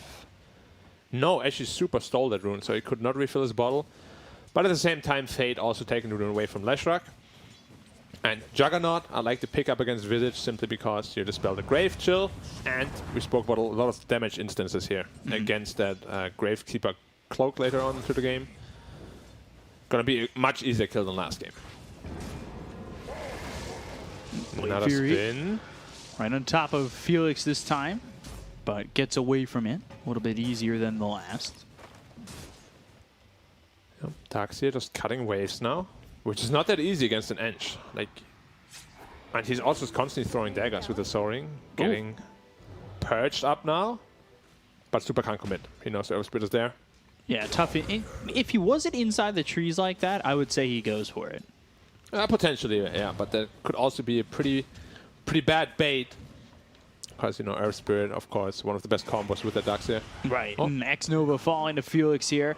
A lot of damage. Don't want to give too much to this Visage. We've seen it once before. An early Solar Crest will certainly help this RNG side, especially if they want to keep the same game plan in terms of going for that earlier Roche.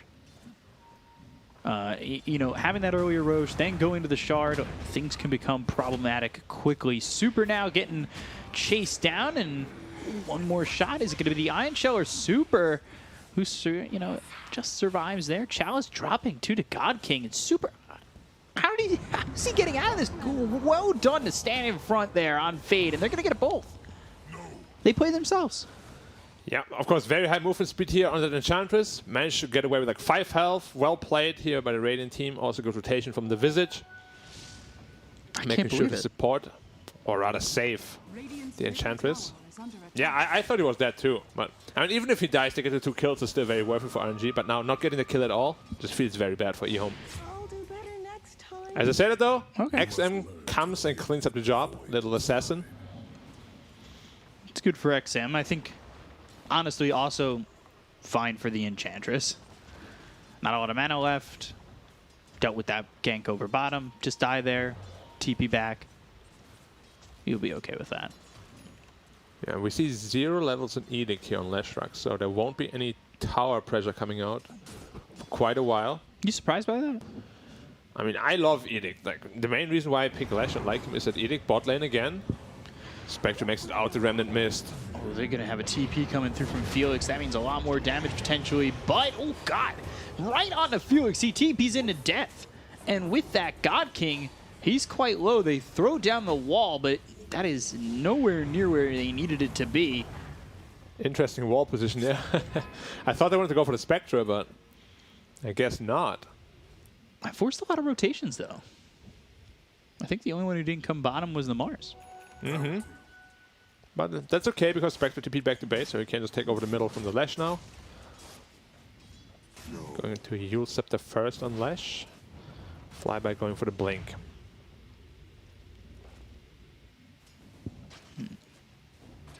So XM, see what he goes for after this Null Talisman.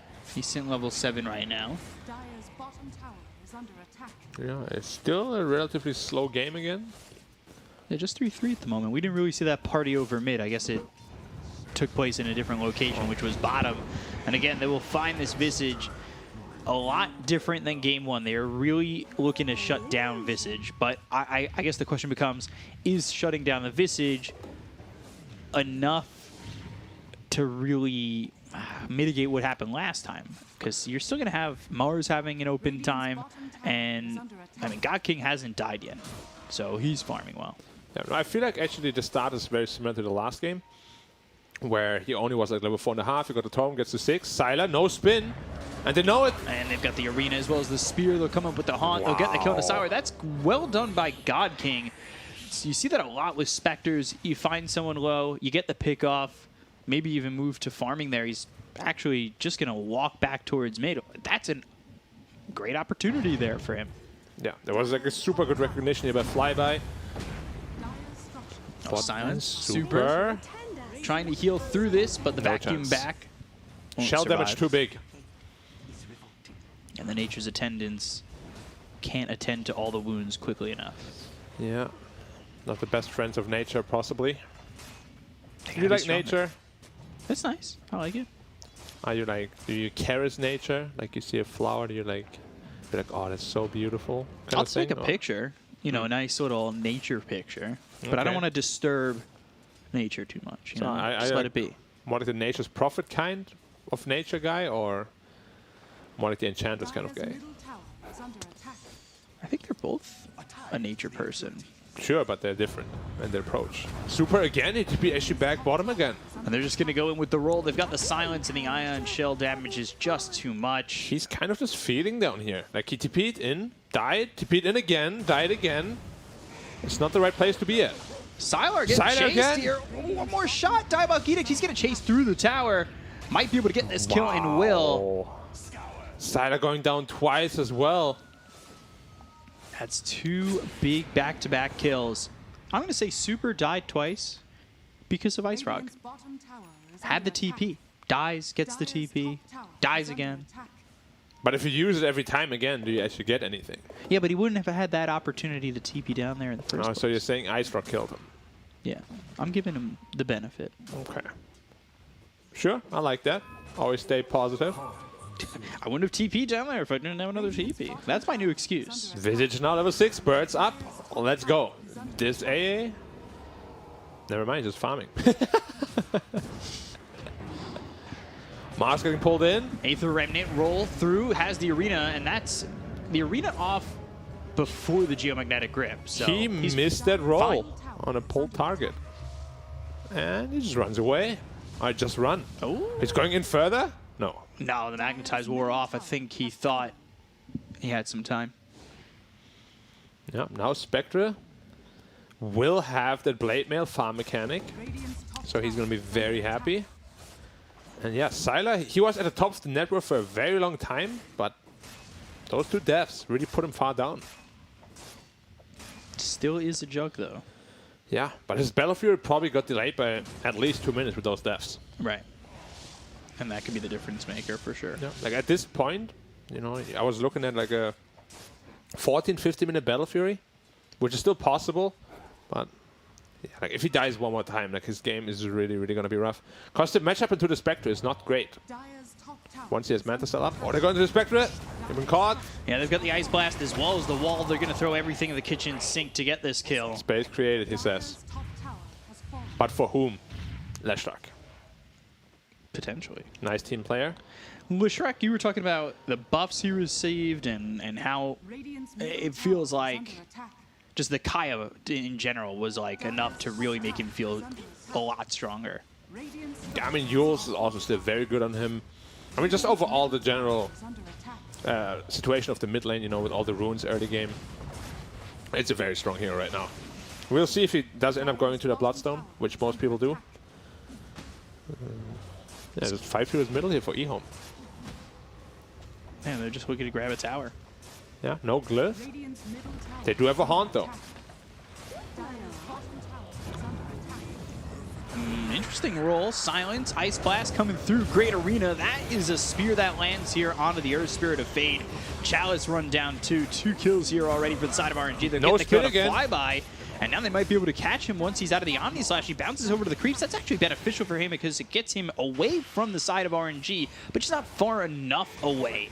Have a lot of damage coming in. The spin used once again, but I don't think he's getting out of this one. And Sylar eventually will, in fact, be run down. D-Stones gets the kill. 3 there for the side of RNG. It works out in their favor. Yep, and you asked me at the beginning why I chose RNG. This is exactly why. They got an arena on 3-4 people. The Vintage Bird stun everybody inside. Leshrac just runs in, deals a ton of AoE damage.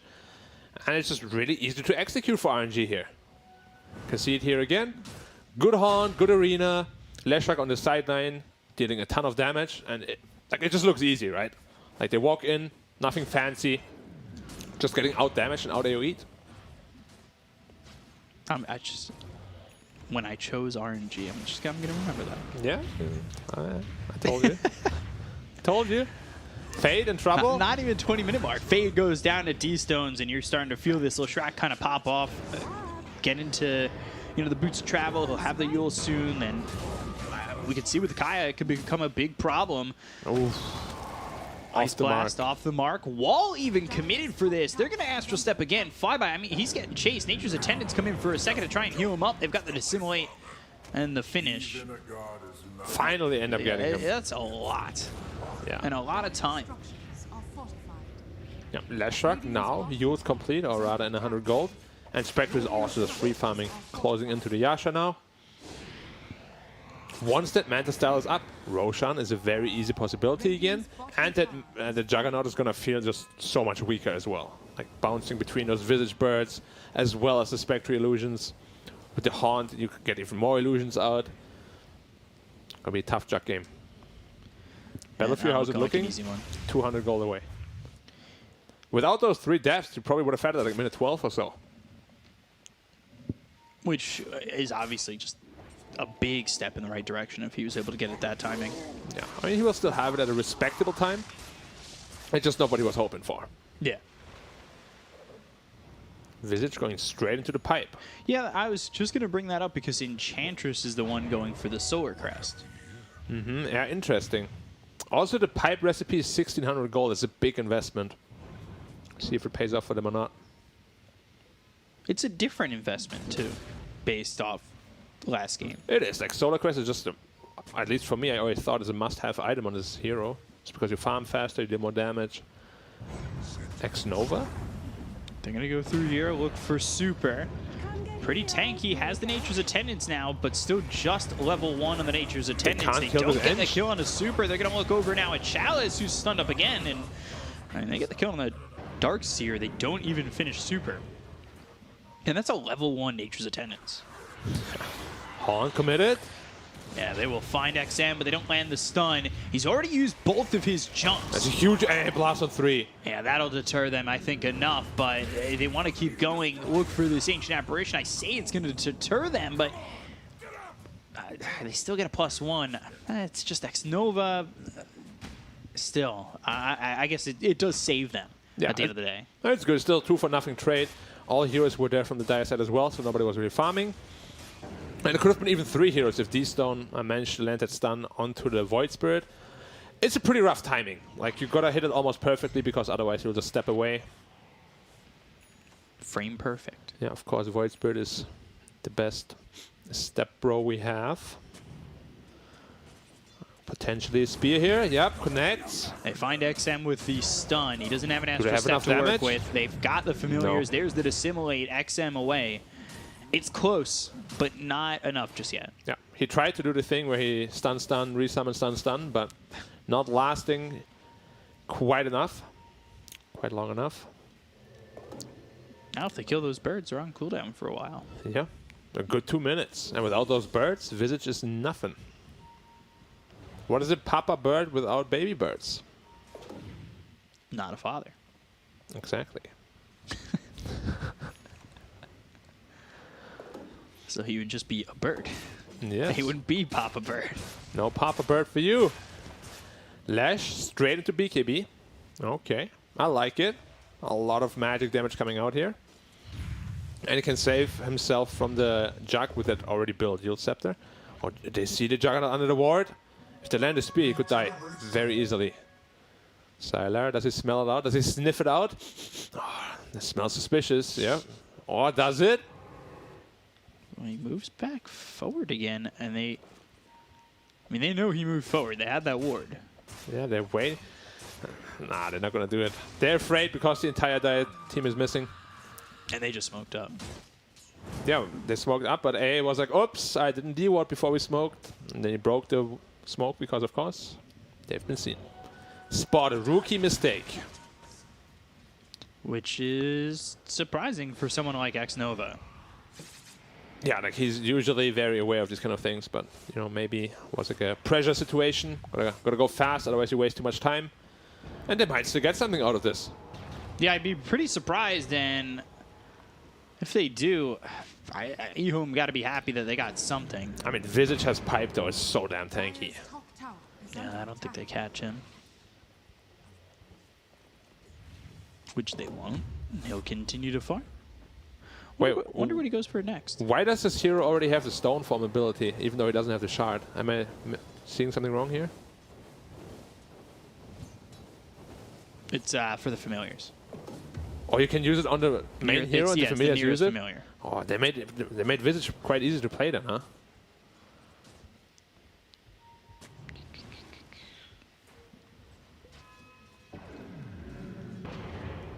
Let's see. Level 8 for Xnova. Getting to level 9. Mm-hmm. I mean, Lash just wants to finish his BKB. And then Both he teams can fight playing it him. very slow, yeah. Manta style soon on Spectra. Needs 100 gold for that. Then he is ready to fight. As I said, they smoke up, though. Can they catch XM this time? It's been tough for them. Spectra is low health, though. Only half health, so they will see have to super. be careful here. Oh, yeah, there's a good ward there. About to run out as well. That's what we're usually expecting from Xnova as well. And Smoke's going to break, so now even more vision coming out for them, or more information coming out for them. Yeah.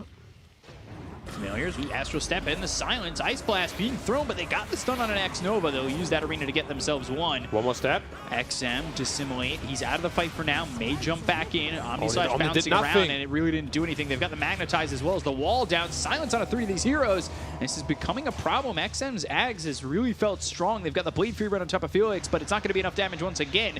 They'll hit the Yules. They'll look for the stun. The Sylar spear got lands baited. on XM. Sylar's in trouble. So is XM. Felix getting low. One more shot will get the kill onto the Visage, but they lose the Jug. Fade rolls right into D-Stones. They'll finish off a second.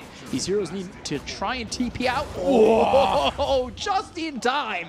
Chalice is dead, but XM, by the skin of his teeth, just escapes. Like, that stun tickle his, like... I'm not going to say the word, but it tickled him. Right where it hurts. Yeah. And yeah, another massive team fight here. Sylar overextending, trying to kill that Visage, which is so tanky. With that pipe, you see it here again. They try to all in on the Visage, but the Ice Blast misses because the Remnant missed. Rough initiation after that. They just don't have enough damage through the attendance, through the pipe, and just the natural tankiness of the Radiant heroes. Sylar just, the Omni doing nothing feels I mean, bad. you can and see then he's in just too going deep. crazy on this Visage. He wants to kill him. And he just gets blown up after the Blade Fury. And that spear from Flyby. Yeah, like just really good spell usage overall here from RNG. Well done. Once more. Okay. Oh, God, that stun was so close. But Chalice, it's a good vacuum. Xnova Nothing again. more. Caught out by Arena Spear. Gone. Easy kill on the Ancient Apparition, now dead for the 4th time. Yep, and now They're starting to 200 pull gold away. away from the BKB. Yep. Once BKB is up on Lash, sure you have to Omni Slash to try and kill him, but that wasn't really effective last fight. Through all these illusions and Visage Birds and everything. Is under attack. Almost has a St. Joshua completed though. So his item progression is still there, on par with the Spectre. XM. Spear roll in from Fate with the Geomagnetic Grip. They've got D-Stones in the wall. The silence BKB goes yet. up into the air. Can he survive this? No, he can't. 3 heroes, and they will get the kill on to D-Stones. Yeah. The Chalice gets credit for that. BKB was in the stash. Really loved to have. He would have loved to have that there. Obviously wouldn't have died if he did. An instant smoke up. Super. Are the Nature's Attendants enough still? Level 1 again. Probably not. I can't believe it's actually that tank with only level 1 attendance. Yeah, and the Untouchable. Yeah, very interesting. Visage top also by himself. Is under attack. They're playing very split here on the Radiant side. Under attack. Have to make sure they don't get punished more for it. Wait, where are the Visage Birds? Okay, they're there. I thought he lost them. He might lose them now. They're on cooldown for 90 seconds. Both just stunned. Oh, Lash is the ping on. Wow, okay, I like that combo. He's like, oh no! You're gonna stand here, I'm gonna make you pay for it, or make you uncomfortable enough to the point where you walk away. They've got the Yules, they'll land the Spear, they should get the kill on X-Nova, another easy one. Gone. Yeah, making it look insanely easy. Man, they were about to kill those birds, but Lash was like, nah, I got you, bro. I got you, you're cool down. I know. Help out my support, I'll show TP. Yeah. But then he commits and they get the kill into the Ancient Aberration anyway, so that's fine. Yeah, Papa Bird did not want to help, so Papa Deer helps instead. Deer? Is he a deer? I don't know. Dire's top tower is under Is he? attack. I know in Chinese he's called Old Deer.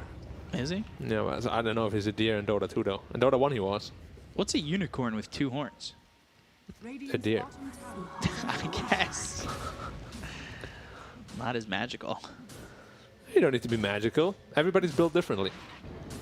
I'm just saying, unicorns are usually pretty magical. Rainbowy. Yeah. They have like a rainbow trail following them, and they can fly sometimes. But that's normally a Pegasus. Maybe D-Stone can fly. We don't know. Never met him in real life.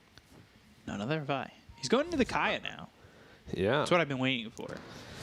Finally. Pretty late, but he needed that BKB. He needed that Yules. Travels, of course, one of the best items on him as well. And now Sylar back to top 1 net worth. But he couldn't really do much with his net worth in the past couple fights. Yeah, I mean, that Omni Slash, once it's gone, that is not a good feeling. Yeah, if he it's needs done to hit a nothing. better Omni for sure. Like maybe on like an isolated Spectre or Lash, whose Yules is on cooldown, something like that. They need to get on Spectre soon, though, because Spectre's getting close to the Scotty. This would be a big pick-off if they could get it, but Felix, he's in the right spot. They've got the roll as well as the Ice Blast coming in, and now the arena's down. Quick kill on the God King, who will buy back. So a buyback into the fight, and oh, no, Sylar he's knows cliffed. God King's cliffed. He's stuck. It's okay, the Spectre got a Yeah, but dagger. you know, that's a lot of time out of the fight, and they're going to get the kill on the D-Stones as well as Super. He's not allowed to be involved. He might just die a second time. I mean, that was just wrong positioning there for God King. Sylar moving forward. The roll doesn't land. That puts him right into the face of a God's Rebuke. And now they look over at XM. Can they get the kill onto the Void Spirit? He's These so familiars. tanky in the Visage. Yeah, not only is he tanky, but he's got some decent lockdown.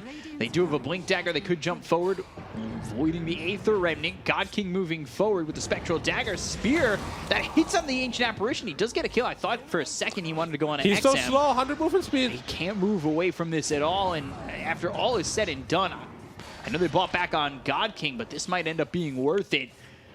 If they can get this kill on XM, oh, flyby, Blade Fury coming out, vacuum back, and that is a decent vacuum for them to get the kill on a flyby. And look over at Felix. The familiars will throw out this stun onto 2, then 3. But is the question, I guess the question becomes, can Felix still get away? And they've Lash got up the at Aether 5. Remnant, they've got the Silence, Blade Fury. God, this Visage is Lash so the ping in. tanky, and now they've got Lewis Shrek back. XM, He's he's gonna stuck. die. He's gonna die. I can't believe it. Yeah, both They teams can't kill overcommitting Visage. massively. Yeah, I mean, it's Yeah, Visage. I mean, gee, back and forth, they're overcommitting the entire time. This fight went on for 2 minutes. It did. I mean, Visage has the apple, sitting at 1800 health with the pipe, with the passive. Now Easy Roche. With those Mantis, is it Ice Easy Blast. Roche? Roll in, back with the wall. All right, Chalice. With Roche gonna die and snatched by God King. I can't believe it. And they're gonna pop the Aegis immediately. This is a circus. At least they got the Aegis. I mean, the Roshan kill on Dire. But as you said, it's pretty circusy. Oh my God. That was a beautiful vacuum wall combo. Yeah. We said Ice Blast is hard to hit, but if they're all hitting Roshan, not that hard, I suppose. Oh, yeah. God, he used the Aegis already, too, which is unfortunate. Yeah, he died instantly. That was a massive God, combo. the Ice Blast on everybody. If they did not have that pipe, this would have looked a lot worse. Like, Lash would have died. Spectre might have died before picking up the Aegis. Jeez. Good news, though. eHome got the Roche kill. So at least they got the gold experience from it. Yeah. But got good a couple news of for kills on eHome. top of that. Yeah. And now the game back to completely even. Wow. This Visage doesn't feel like a support. Just saying. Like, No, he doesn't. He feels like an off lane with like 5 slots or something.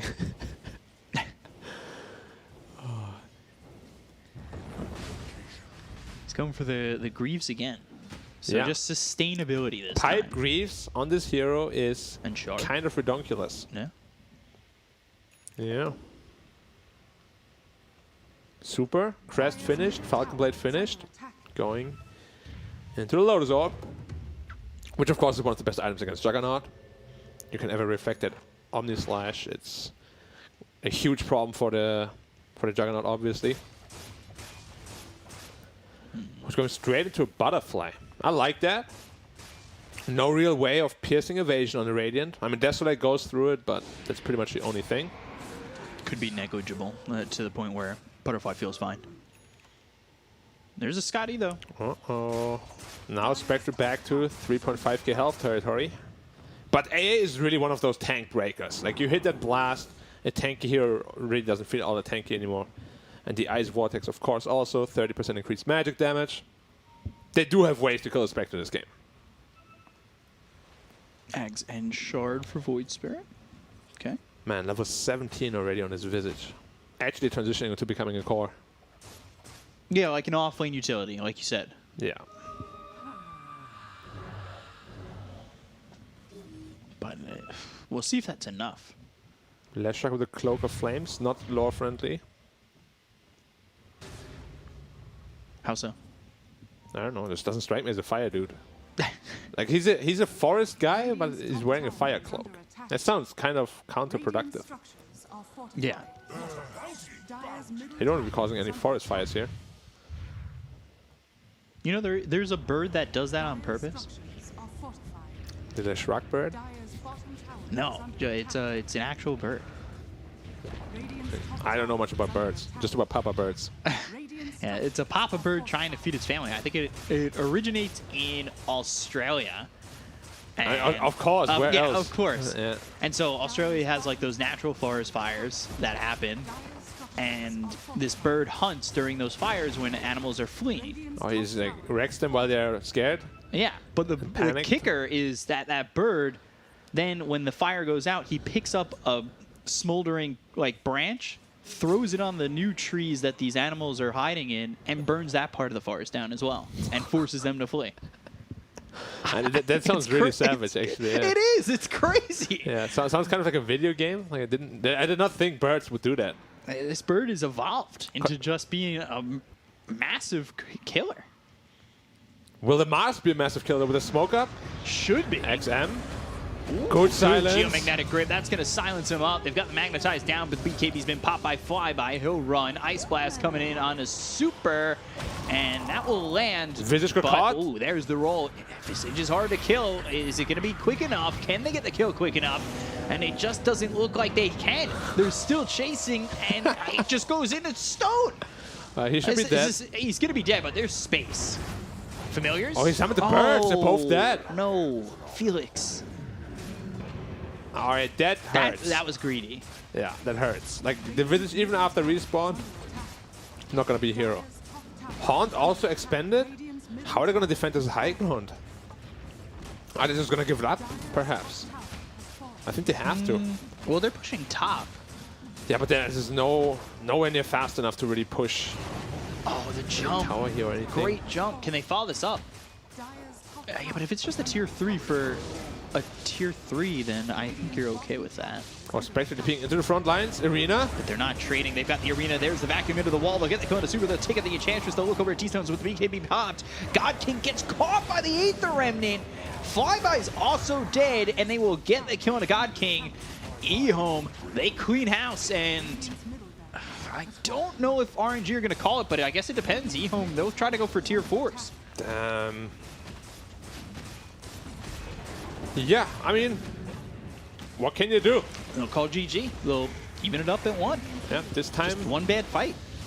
Yeah, there's AA posing too many problems. There have been so many good vacuum plays this game. Yeah. Like vacuum, Earth Spirit combinations this game were spot on. Or even the Ice Blast too, like they just had the communication, they had it ready. Yep.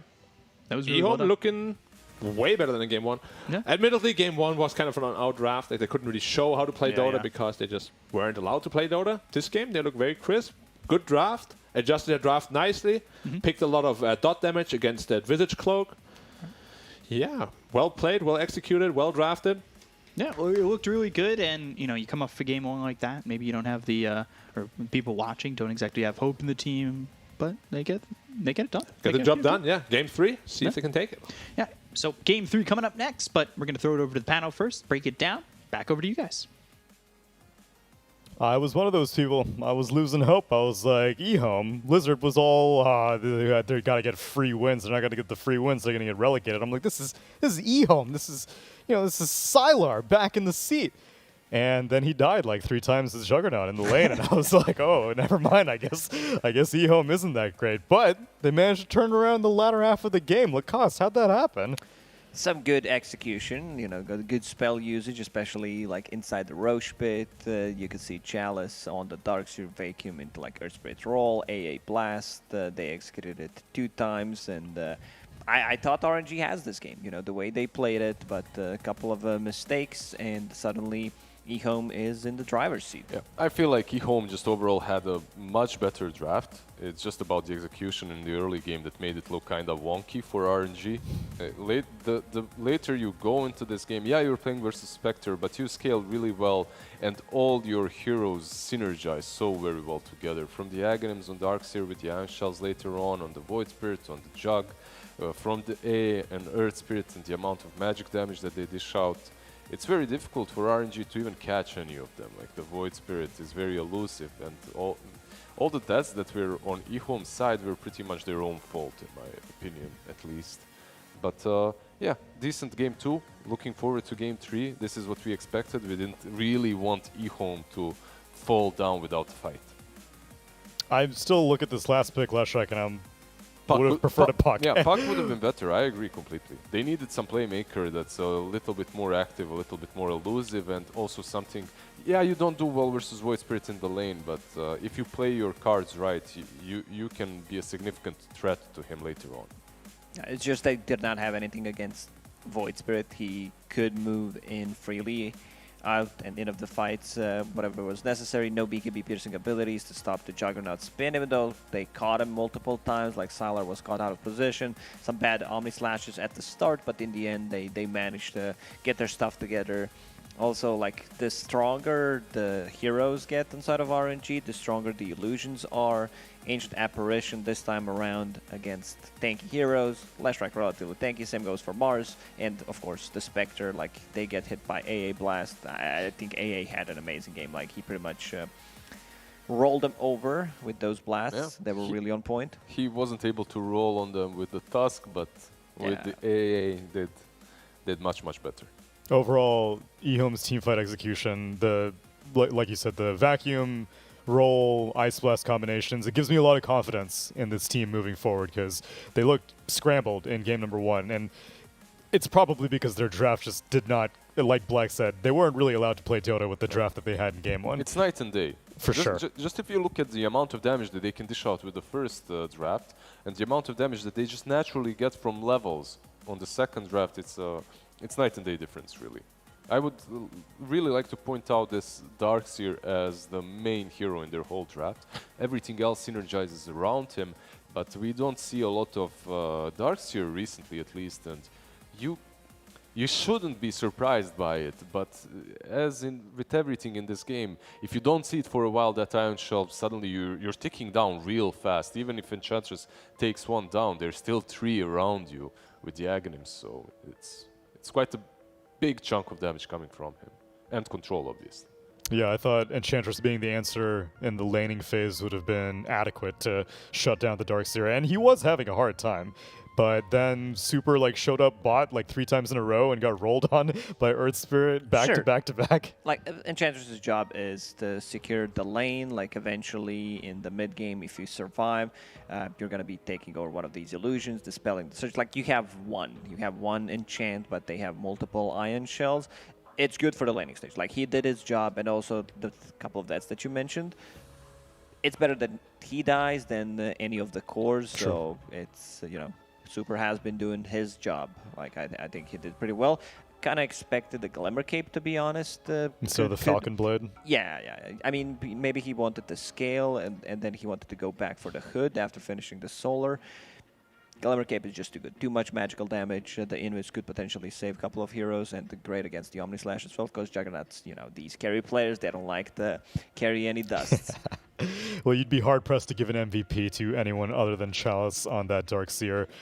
That Roche fight definitely brought... wait. A small mistake.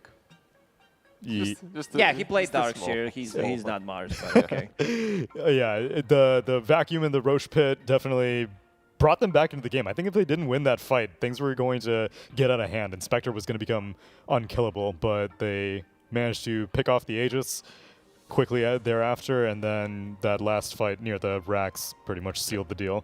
Definitely, you could see that RNG still had some hopes in the game, some chances that if they took properly, they could have taken it.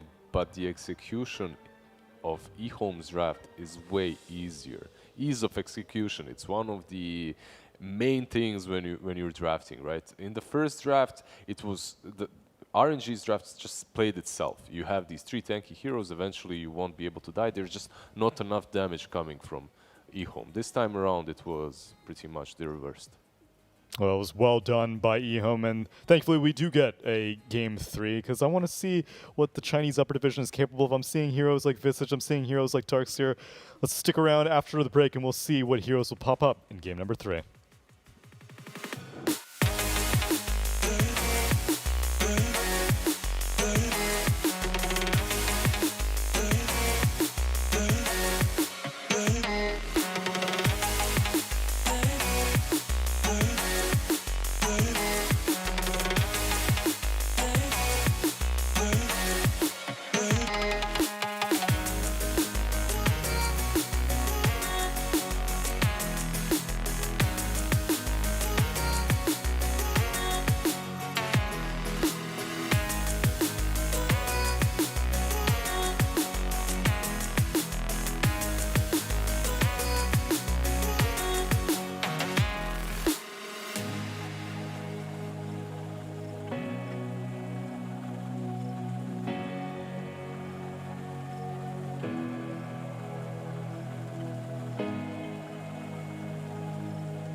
Welcome back to eHome versus RNG here in the Chinese Upper Division DPC Season 2.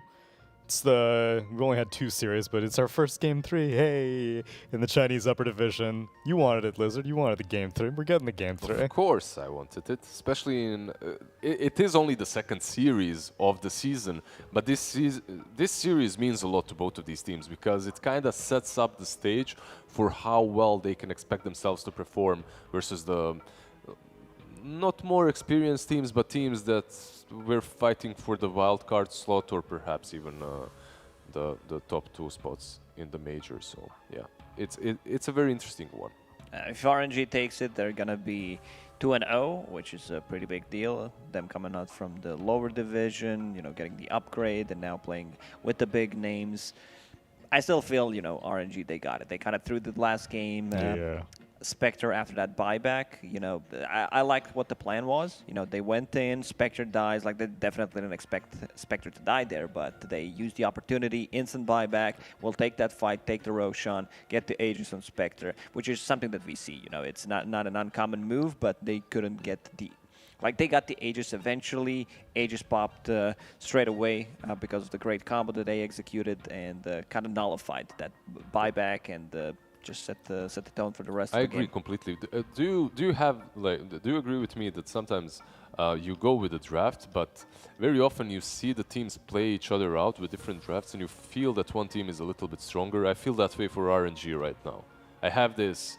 Like, the way they move across the map, the amount of mistakes that they make, it's a little bit less than eHome. They just feel crisper. RNG execution just feels a bit better. You know, even though it's 1-1, like what they've shown, I'm still favoring RNG. Because they also, you know, they also played one extra series against Sparking Arrow Gaming, and they also looked very good in that one. Yep. So eHome, they adjust their draft once more. They banned out the Visage this time around. Centaur, they already did that in the last game. RNG, meanwhile, sticking with the same thing pretty much. Beastmaster banned out first, and we'll see what they opt to go for as their second ban. There's still Phoenix in the pool that has been banned out before. Snapfire in the pool that has been banned out. AA as well. AA, there you go.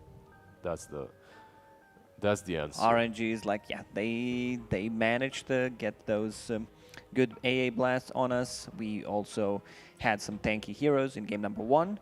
If we remove AA, we're pretty good to go. One hero that could also potentially be really good against these tanky heroes that RNG likes to play, Necrophos. Hero received a lot of buffs. A lot of buffs, yeah. Just Reaper Sight cast time. Also attack animation got improved, and his shard is insanely good. Yeah, I was thinking that they'll go with Mars no matter what happens. Yeah, that's why you said it.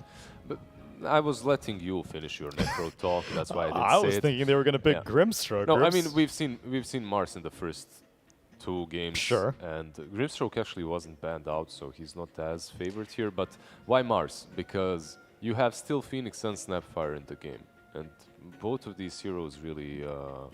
I think this should be Snapfire from Snapfire, RNG, and then you let the can Phoenix cover, you know, they can cover the Phoenix, and they played so well. Like Felix plays this hero extremely well, like his rotations. I love the itemization. He's like playing the off lane from position 4 pretty much right now. He gets super farmed. Yeah, he gets super farmed. He gets all these tanky items, Guardian Greaves, Pipe. He also went for a Crimson Guard on a Snapfire. Actually, there you go, Tsunami.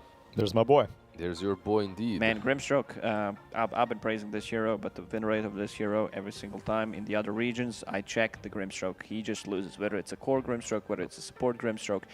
I don't know what's wrong. I don't know if it's Grimstroke fault. I still feel it's not, but we'll have to see. This is a good combination at least. Yeah, you have the old school combo with the Earth Spirit. I think one of the things that people... Overall, Grimstroke got nerfed. His shard got buffed. And you're thinking that shard is great because of the Dispel. Wait, how did he get nerfed again? I believe there's some mana increases or damage decreases overall. He got buffs. He got Are you sure? Extra 50 on leash latch. On the leash. On Phantom, right? With the he talents has as well. talent, like whether you go. Yeah, I'm not for sure. Maybe I misread it. I thought that he. I got mean, he did lose the Yeah. cast range talent, and the cast range talent was very valuable on Grimstroke. Of course. Sure, but I actually feel he got a better one. You know, minus 6 seconds Inkswell cooldown or Phantom damage. Phantom. If you max out Phantom by level 10. It's doable, you know, and not something you want Not to max something that you out. see very often, Sure, yeah. but with the talent damage, it's 800 damage just from a Phantom. So the dispel that you get on the shard, the one small issue with it is upon completing the Inkswell. So that dispel, because of that, can be dealt with a little bit. However, they banned out the Oracle, Darkseer instantly banned out by eHome. They don't want to deal with that Earth Spirit plus Darkseer combination. And eHome, like we talked about earlier, they do go with the Phoenix. Why? Because they do have the Mars and the Snapfire wasn't touched by RNG. Grimstroke, like, plus Earth Spirit, these two heroes are extremely good. You have multiple silences, multiple stuns. You will always have this target. Like, it's such an easy setup, Grimstroke plus Earth Spirit. You know, they play together, they complement each other nicely. Inkswell on top of Earth Spirit, he rolls in pre-BKB or like after the BKB is down. You always need to be aware of that. Maybe some Lifestealer here from RNG. Good with Grim in the lane. Also pretty strong versus both the Mars and the Phoenix. How about some Pango? Pango's also RNG. fine. Yep. Yeah. Pango received like a lot of buffs, not just direct buffs, but also indirect buffs in terms of like Beastmaster's banned out. You know, so you need the BKB piercing ability against the Pango. Like Enigma, he got nerfed, so I don't think we're gonna see too much of an Enigma. Good Lifestealer game, and I'm not sure which one of you said it, but yeah, makes a lot of sense against the Mars, against the Phoenix. You have this attack speed. And of course, the Grimstroke combination, once again, like... You got the Feast back. The hero overall just feels much stronger. Yeah, he actually deals damage. You can be that solo one carry. In the last patch, if you're the Lifestealer, you also needed something from the mid lane that actually scales really well, which isn't necessarily what you usually got from your mid laners. You got the playmakers. Now Lifestealer actually does well versus the Arena, versus the Egg with Grimstroke. So you have like this combination. Lifestealer gets inside of the Earth Spirit, Inkswell on top of that. You have a party bus right there. eHome now, they have to decide what to do with this. Razor is still in the pool. No, actually, it's banned okay, out by well, RNG. there's a BKB piercing ability. Kind of forgot about that hero. And the Necro. Wow. Man, picking Necro into Bane Yeah. is tricky, you know, because he can save people with the nice timed Nightmare. And you're playing versus Sunray to end magic damage from Phoenix. And Enfeeble has health restoration reduction too. Exactly. Plus Phoenix likes to go into the Vessel, and most likely will in a game such as this one. Bro, I feel like they were just mashing the pick Necro button. And Yeah, they just wanted to pick Necro. They Necro. just wanted to pick it, and then now they're like, wait a second. Next game, we're going Necro. It's a great hero. It's and they heard Lacoste talk about it a little bit earlier, and they were like, "Yeah, this is This man knows what he's talking about, but not into Phoenix and the Bane. Could be tricky. They have nothing to dispel Bane's ulti with, but you still have this like long range rolling coming out from the Earth Spirit. So they got the Grim Shard silence, eventually. Can dispel it. But sure, yeah, but it takes time to kick in. I'm still baffled by this Necro. I don't really know what he's doing in this draft. I wish that was kind of a Pango leader instead. Yeah, with the Pango, you'd still deal with the grip, right? Which is a little bit problematic, but then Lifestealer would have. Oh yeah, if I'm a Pango getting gripped and my Lifestealer's going to town, then I'm happy. Yeah. And I can go in and out of the arena. What the hell is Necro going to do about the arena? The problem is, it's such an easy game plan for eHome right now. You set up the teamfight game plan, that is. You set up the arena with the Phoenix Egg and you grip the Lifestealer. The Egg will not be killed. These three heroes don't attack the Egg. Not a single one of them. So you don't have a position for You're underestimating Necro. My boy Necro with all that attack speed, just That's true. The projectile's faster than ever. In the middle of the fight, just right-clicking the Egg. 100%. At least they have the long-range silence with Earth Spirit to disable the Fiend's grip, but still. Yeah, I really like what eHome has got right now. They just need to find the right carry to answer the Lifestealer, and seems good. Everything seems pretty solid. I wouldn't mind seeing like Ursa, even though he is relying solely on heavy right-click damage. You still have like the chase potential in the lane against the Necro, deals well with the Lifestealer. And you could potentially just pop that, Enrage before possible Necro ulti. They heard, yeah. They heard me? Okay. Yeah. What happened to Monkey King? How did he get completely dumpstered? The patch wasn't that brutal to him, was it? Monkey? Oh, he got nerfed. Like, his Aghanim Scepter is, not gonna say not viable anymore, but you will think about the item build that you're gonna go for, because it doesn't affect Rosh anymore. Monkeys disappear after you die. Yeah. So that's pretty big. I just love how they covered the Lifestealer with the bans so far. Specifically, the Morphling and the Razor means quite a bit. You can see that the teamfight damage on the side of eHome is just very well spread out between the Prophet and the Phoenix. A lot of control, stuns, mainly Bane for now. Guys, I think we missed something. It's a double Necro ulti with the Grimstroke. Oh yeah, actually. Wow. So it's pretty Wow. big. No, hit the hero that's slow and hit also the hero that's like full HP next to him. Wow, destroyed them. Okay, the troll ban out also makes a lot of sense. We're just all in banning all the carries that can deal with the Lifestealer. And now eHome, what's left? You also have to consider that you are playing into a Necro, so... I know Carry likes to play into Necro, like he's always going to be threatened, but there is this like budget save from the Nightmare needs to be there at 1-2 silences from RNG. I think that should be enough to deal with the Bane in the team fights.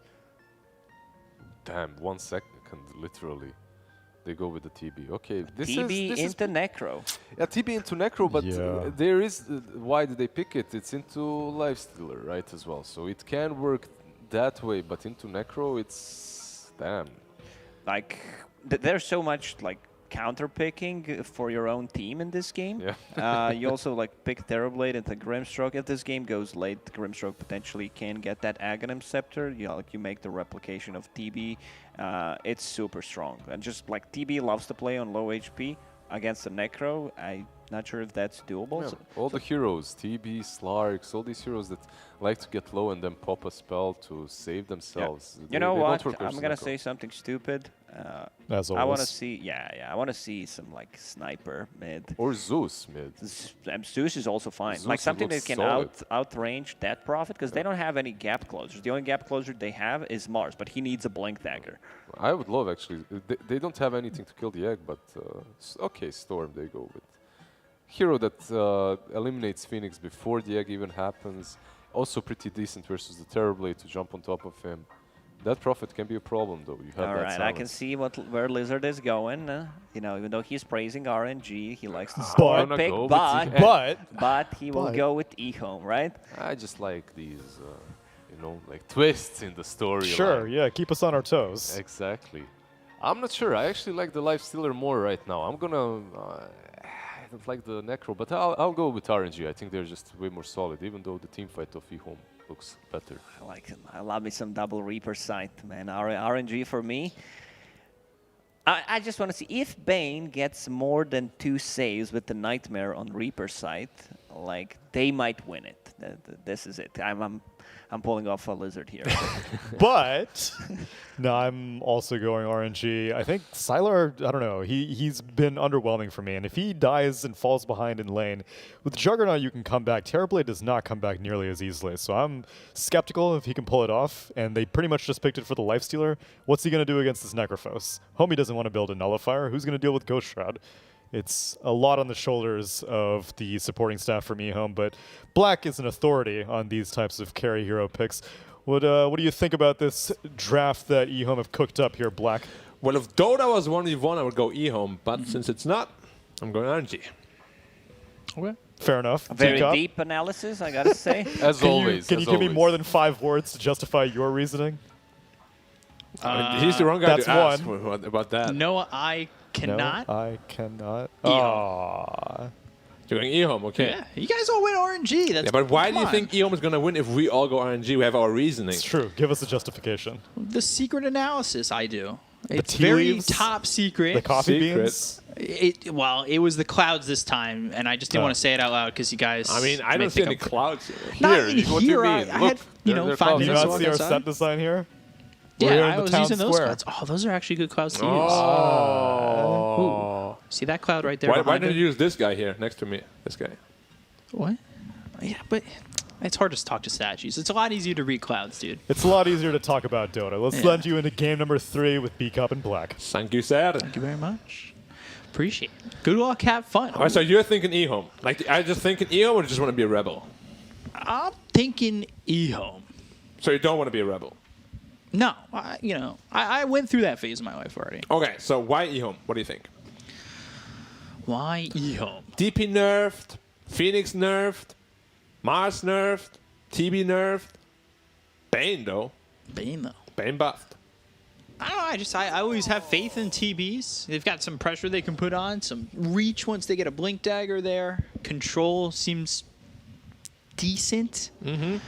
It's a very scary Their team matchup, fight though. sounds good. Into the Necro. Yeah. Like, you can't really ever get a Sunder off because it's going to get Rebirth. Maybe I just got to see The power Necro of- first. the power I have of to see the Necro? power of Necro first. Okay, fair enough. Necro has been out of the meta since forever. Only starting to get picked up again this patch. Got some quite good buffs. I think he's a very strong hero now. Remember Ancient farming Necro? Yeah, you just stood there for 5 minutes and did nothing. My brother did that. It's so frustrating to Oh, watch. that's why he's not your brother anymore, I see. Oh my god. Yeah, and it happens to everybody, man. Many I have an relationships extra. break over Dota. Yeah. It's like, why don't you support me better, man? I have an extra brother, so it's okay. Trying my best. He did that. He was just dead to me. And that's what I sound like, too. Yeah, you're I dead to try me, my bro. best. I'm just trying to support you. If your best is not good enough, you're dead to me. At one point, he did get pretty decent at, like, the stacking and getting it Better to than be you pretty... or worse? Worse, I would say. Of course. That's any Dota player's response. But he's not listening to this, so I just get away with saying he's worse. Yet. I have him on the line right now, so. Ooh. Do you have international calling? Yeah. Is he jacked? Not that brother. Okay. He's getting there, though. He's getting there. All right, then you gotta be careful. Talking about Dota, though, this TB realistically should have a very, very tough lane against the Necrophos Earth Spirit. Right. Bane can probably help a little bit until like level 2 or 3, but then also Bane can't fight this Necro anymore alone. They will have a window with a meta where they could potentially kill him once. But yeah, ultimately this Necro should be taken over the lane. Mars against Lifestealer is pretty Lifestealer favorite, of course, once you get that feast up. Rage is really good against Phoenix, also late game. They don't really have too many tools against that Rage, other than the Fiend's Grip. What about Lifestealer has brought him back into the meta? I mean, it's mainly the Feast change. Because it now deals pure damage on Feast every hit, like it did back then. It's a very good ability now. And just overall, of course, very tanky, very good against most of these melee offlaners. It's a hero in a pretty good spot right now, I'd say. We're going to see a lot more of it. Is it going to find itself being one of those carries that gets picked up high percentage-wise? So the thing is, it's still not a hard carry, right? It's a good carry, but it still gets outscaled by a lot of heroes. Like, Terrorblade will outscale him super hard also. It's more picked in conjunction with like more greedy mid laners, like the Storm. Simply because you can sustain yourself, your support can move more freely, and like you take some burden off the mid lane's shoulders. So it's not a lineup where he's supposed to be the end-all, be-all. It's supposed to be more of a 5-hero kind of, we do this together lineup. Yeah, I mean, he does deal a ton of damage once he's like 4 or 5 slotted. It's just he doesn't farm as fast as other carries. Roll in and the kick. Yeah. Puts Sylar in a pretty bad spot, but they've got the Nightmare on to Flyby. 1 healing salve remaining on the Bane, gives it to the TB. But that's all he has. Like, after this, you know. It gets tougher. Yeah, Necro has infinite region, basically. Yeah, he'll always feel pretty confident in terms of just being in the lane. If that roll connects... No, he doesn't even try for it. Okay. Storm Spirit just getting the bounty rune. And he could have a pretty big timing as well. Because the last Storm we saw, obviously in this series, had a 10-minute Orchid. Oh, that's a great timing. If that can happen again, about that 10, 11, 12-minute mark, I would say probably both the Phoenix and Bane feel like food here. Ooh, they roll in on X Nova. Here's a stick and a mango. Does he turn this on to Felix at all? Oh, the Korea. Okay, good. Oh, Phoenix the ping actually. Yeah, they're they going to want look to for get the the Icarus first blood. dive. Icarus on to Felix. They're still chasing. X Nova with the right clicks, trying to get denied by the neutrals. The roll. Not gonna happen. Not going to happen. Fade gets the kill. That now though leaves Mars very vulnerable. 1v2. This Grimstroke Lifestealer have a lot of kill threat on this guy. He needs to be careful. Trying to get the pull. Not going to be able to get that, but it wouldn't... Alright, they're controlling both water runes here. So Storm... He does get the bottle refill from the Earth Spirit, of course, but no water rune for him. Which kind of acts like a big fairy fire in some situations. Right. Especially like during a tower dive, you suddenly pop that, you're like, oop, 200 health, because you can pop fairy fire and the water bottle at the same time. Wow. That feels really... It's really good. Really good. I turned around so many fights because of that. Right. Just nobody expects it. Because it's like a third of your health bar. Well, you think it's just because it's pretty new right now and people just aren't used to it? It's definitely new, yeah. Like people won't dive you when you have that. Storm jungling, but Phoenix on his tail. Doesn't want to let him get a free 6. He needs to be careful quite a bit. He does have Icarus dive. You just don't want to deal with giving up your life like that. TB. Sylar under the tier 1 tower. Pulse in 2. There's no way that Sylar gets out of this one, and there's the kill. And now look at that regen on boy. him. 40 health regen, 40 mana regen for 8 seconds. Disgusting. Yeah. This is why we all hate Necro. Except the guy that plays it. Yeah. X-Nova also in here. He doesn't have a TP. He needs to be a little bit careful. God, remember when you were just dead forever against Necro? Yeah, and you couldn't buy back with the axe upgrade. Bring that back. No, thanks. How much playtime do you think he would see if that axe got changed back? He'll probably be the first pick every game. You think so? Yeah, I mean, this axe upgrade just won you games, right? Yeah. Like, you can't buy back for over 2 minutes? All right. It would just be the instant siege. Oh, Super and Felix. Liberal position here. Sleep onto the Grimstroke, but no follow-up. Spirits, but... Has a dive. But They do Flyby have the dive moving that in. could stick with him. Flyby is going to make this one a little bit more dangerous. A little bit. Exorcism was also popped in mid lane. Only dealt about 700 damage to the tower. Rune bottom, Invis. For Back Mr. over the Storm. mid tower. Yeah, taking quite a bit of damage here. Yeah, with the siege creep too, you're really giving up a lot of damage onto this mid tier 1. Yep, 1300 health lost on that one. And TB is now just full-time jungle. Triple Wraith Band. Not something we usually see. It's a lot of Wraith Bands. Yeah, triple Wraith Band with the Gloves of Haste. Yeah, Not feeling great being put into the jungle right like that. Ooh, they're going to go after this Phoenix, and he's got Icarus dive. The question is, can they stick with him? Felix now spotting X-Nova. I just want to be pressuring the top tower here. And there's no hero right now that can really stand against the Necro. So it's very hard to defend the top tower, and looks like it will just fall eventually. Taking chip damage every creep wave. What does Flyby go for in this game? He definitely needs a hood. There's too much magic damage coming out from the Phoenix and the Mars, as well as the DP. So he needs a hood, and then there's a couple of builds. Could go Hood Greaves, could go Pipe Greaves, but like Mech is the pretty core item on him. Just gets a free tower like that. Yeah, they can't Man. contest it right now. Necrophos also has his hood completed already, so he's gonna be one tanky boy. These heroes want a decent chunk of farm on eHome.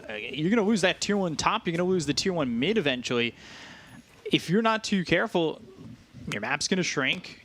TB wants a lot of farm. I mean, Mars is going first item BKB. Death Prophet's looking for a Yule's. Not too expensive. You can get something done, but you still need like 1 or 2 more for Death Prophet, I would say. Yeah, on the bright side though, the Lifestealer is getting pressured quite hard by the Mars in terms of CS. Like, he actually has less net worth than the Mars, and TB is somewhat free farming now in the jungle with the greedy item build he went for.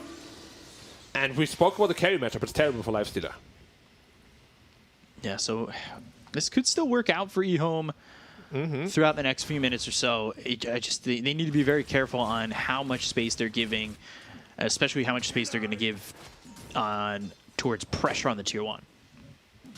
Yeah, definitely. Like, they can't just give up map control for free, but now Exorcism is up again.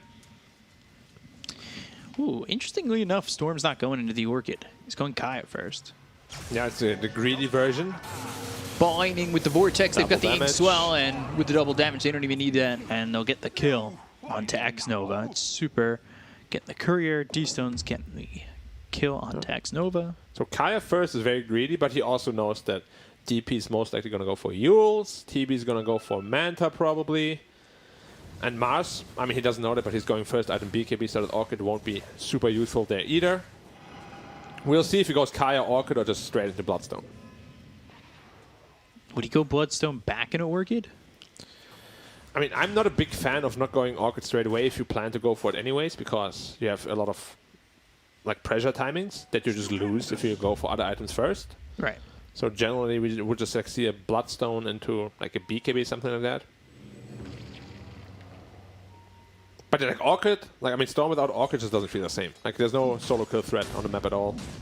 It's not like that snowbally route where you could just get a couple of kills with that Orchid and all of a sudden, well, you know, you've got 2K more gold. Oh, good dodge on the spear there. They're looking, oh, XM. He's You out need of to make mana, sure that Storm. you could do something with this. D-Stones, though, with no mana, What's a trying huge to run arena? great arena. This is going to go poorly if they're not too careful. They use that Infest to try and keep these heroes alive, and they will use that Reaper Scythe. It doesn't get a kill, and they look over at God King. He's dead, too. So he comes over, uses the Infest. It keeps someone else alive, but he loses his life for it, and now he loses his Courier. And the Tier 1. Yeah, this is a super game-winning move by EOM here. The way they played this, they used a lot of ults, got no kills on the EOM side, and now they're up 2k gold. Map is pretty wide open for them. We can see the team fight here again. They try to burst the DP, but Storm zips in with no mana at all. Massive arena on 4. God, like this is super game-winning here. And they Reaper the DP, but it's not even close to dying. And yeah, like they gotta be really careful how they take these fights. One more of those, and the game is gone. Man, that Reaper seems so preemptive. Yeah, I mean, they just expected a little bit more burst damage, but the biggest problem was really they forced it too much. Like, Storm had 300 mana, then he jumped onto the DP, one pull, couldn't even put a Remnant down. Man, that is overestimating your Terrorblade, hand. though. Terrorblade, silence, magnetize. He's not even moving. Sunder. He's trying to get the Sunder off. And he stays close enough to Felix where he can. And the Sunray helps him stay alive, and then he's got the Sunder, Icarus dive, and a kill onto the Earth Spirit. Now, RNG, they also lose the Grimstroke. This is turning into just throwing bodies and losing them. There's just nothing working out for RNG here. Terrorblade lived with, what, 80 health? The Dragonlance pickup saved him there massively. Of course, got buffed last patch again, giving you more agi. Yeah, I mean, EOM is just, you know, one step ahead right now. Yeah, they really are. And that all comes from that mid-fight. Now they've got themselves a lead. Terrorblade, you said, is the better matchup against this Lifestealer. He may have troubles here against Flyby, but be honest, that last fight, we really didn't feel like if he uses the Reaper Scythe on anybody but the TB, are you really scared? Boy, Fiend Script top on the Lifestealer. Man, Easy kill. if they get Lifestealer, this is big. God King gone, Chalice with another. And they lost the bottom tower as well. They're just losing everything on the entire map right now. EOM's playing the map so well, and not just in a singular spot. They're playing the entirety of the map well. Mm-hmm. And his Lifestealer sitting at 4k net worth. Like, he is really poor. He's not having a game. He's countered by the carry matchup already. And usually when that happens, you know, we can just see heroes like Lifestealer just be a non-factor the entirety of the game. This Terrorblade is going to be very scary. Yeah. They killed him once in the laning phase, but after that he has been free farming the entire game. He got into the Dragonlance pretty quickly. Has those 3 Wraith Bands going. Yasha next. He's going to feel quite strong. He's already working with 28 armor. God. Lifestealer is going to be tickling him. Yeah. Oh, he's going Kaya into BKB on Storm. That's what you were saying. That Maybe looks it could be BKB. terrible. Might be a necessity, but it looks terrible. Doesn't give you that sense of threat at all. Yeah, threat, pressure of that the Orchid gives you. I mean, imagine he went Orchid straight away, right? He would almost have it. And he'd be TB's killing. nowhere near close Manta. And he's dead in that fight in the triangle. You can kill the Bane. You can kill the Phoenix. Yeah, not It's a big just fan so here much of more what D-Stones is opportunity. doing. Yeah. Might end up costing them. 4k lead now for eHome. Mars 400 gold away from the BKB. He will be virtually immortal once he has that. DP going for her own BKB. Yule's already completed. Game's looking rough. Looking real rough for RNG. Chalice, he's going BKB first, so he doesn't have the Blink Dagger Arena. All right, Chalice. Trying. That was close. Like, just 1 more millisecond, you know, he's stuck in there. But that's Dota, game of milliseconds. They're really fractions there that make the difference. Yeah, I mean, you know, Arena used, but they smoke up anyway. Okay. It's not really that They have a long grip of again cooldown. on the Storm. Oh my god, D-Stone's getting caught. He's gone. Chalice with the kill. And that's what Xnova was so feared for. of. Like when he played at TI, he played Bane pretty much every game. His positioning in those trees is so damn scary for any core player. First he caught a Lifestealer, and then Storm. Yeah, we could see Xnova really have a season here because I think in the last season he kind of struggled. eHome as a whole struggled, I think. But sure, you know, you get those patches where it's like your go-to heroes. Yeah. All of a sudden, you give that much more. Not only go-to heroes, but also a Keen Optic, one of the best items, of course, on that Bane. Helping him to set up quite a lot of kills. Yeah, my question is just, what is his Lifestealer going to do this game? Like, DP, you can't really touch her, can't really touch TB. Mars has a BKB, can't really touch him. Who are you going to touch? They smoked and they went to the triangle. And now they might be able to get a kill here on a God King. They've left him alone. They got slapped up. He's Nightmare. He's hit with a spear. They've got the Exorcism. They left him alone. He's gone. And they went to the triangle. They didn't communicate that. They're running into an Exorcism here. They have to be careful. This is a dangerous play and one that if it doesn't go well, they're not going to be happy about. They've got the BKB from Chalice. They have themselves the arena as well as the Supernova. Flyby's just dead here. He's going to get out of this shroud and be killed off. Supernova pops and does stun him. And They've got the sleep right onto Felix Chauba, and this is going perfect for eHome. RNG look lost, and they're not communicating well. Well, that's why you're the analyst, and we're just the sidekicks. Only person to choose eHome. I was like, oh my god, I'm getting a lot of credit here. No, of course, you deserve it. The Clouds deserve the credit on that one. I like eHome's draft. Draft was decent. It's just I did not expect the game to go like this. Yeah, at all. I think after game one, it was also still hard to have faith in an eHome when their draft doesn't feel better in a way. Yeah, I mean now it's just a problem. Storm is a snowball hero. He's going BKB first. All right, and it's not coming fast. And it's not coming fast. Lifestealer has a Maelstrom. That's it. Minute 16.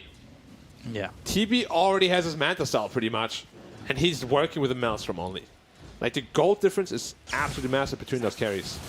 Phoenix is getting another low grip here, but they've got the Fiend's Grip, and it looks like he'll survive. Fiend's Grip keeps him alive. They get the kill on a Super.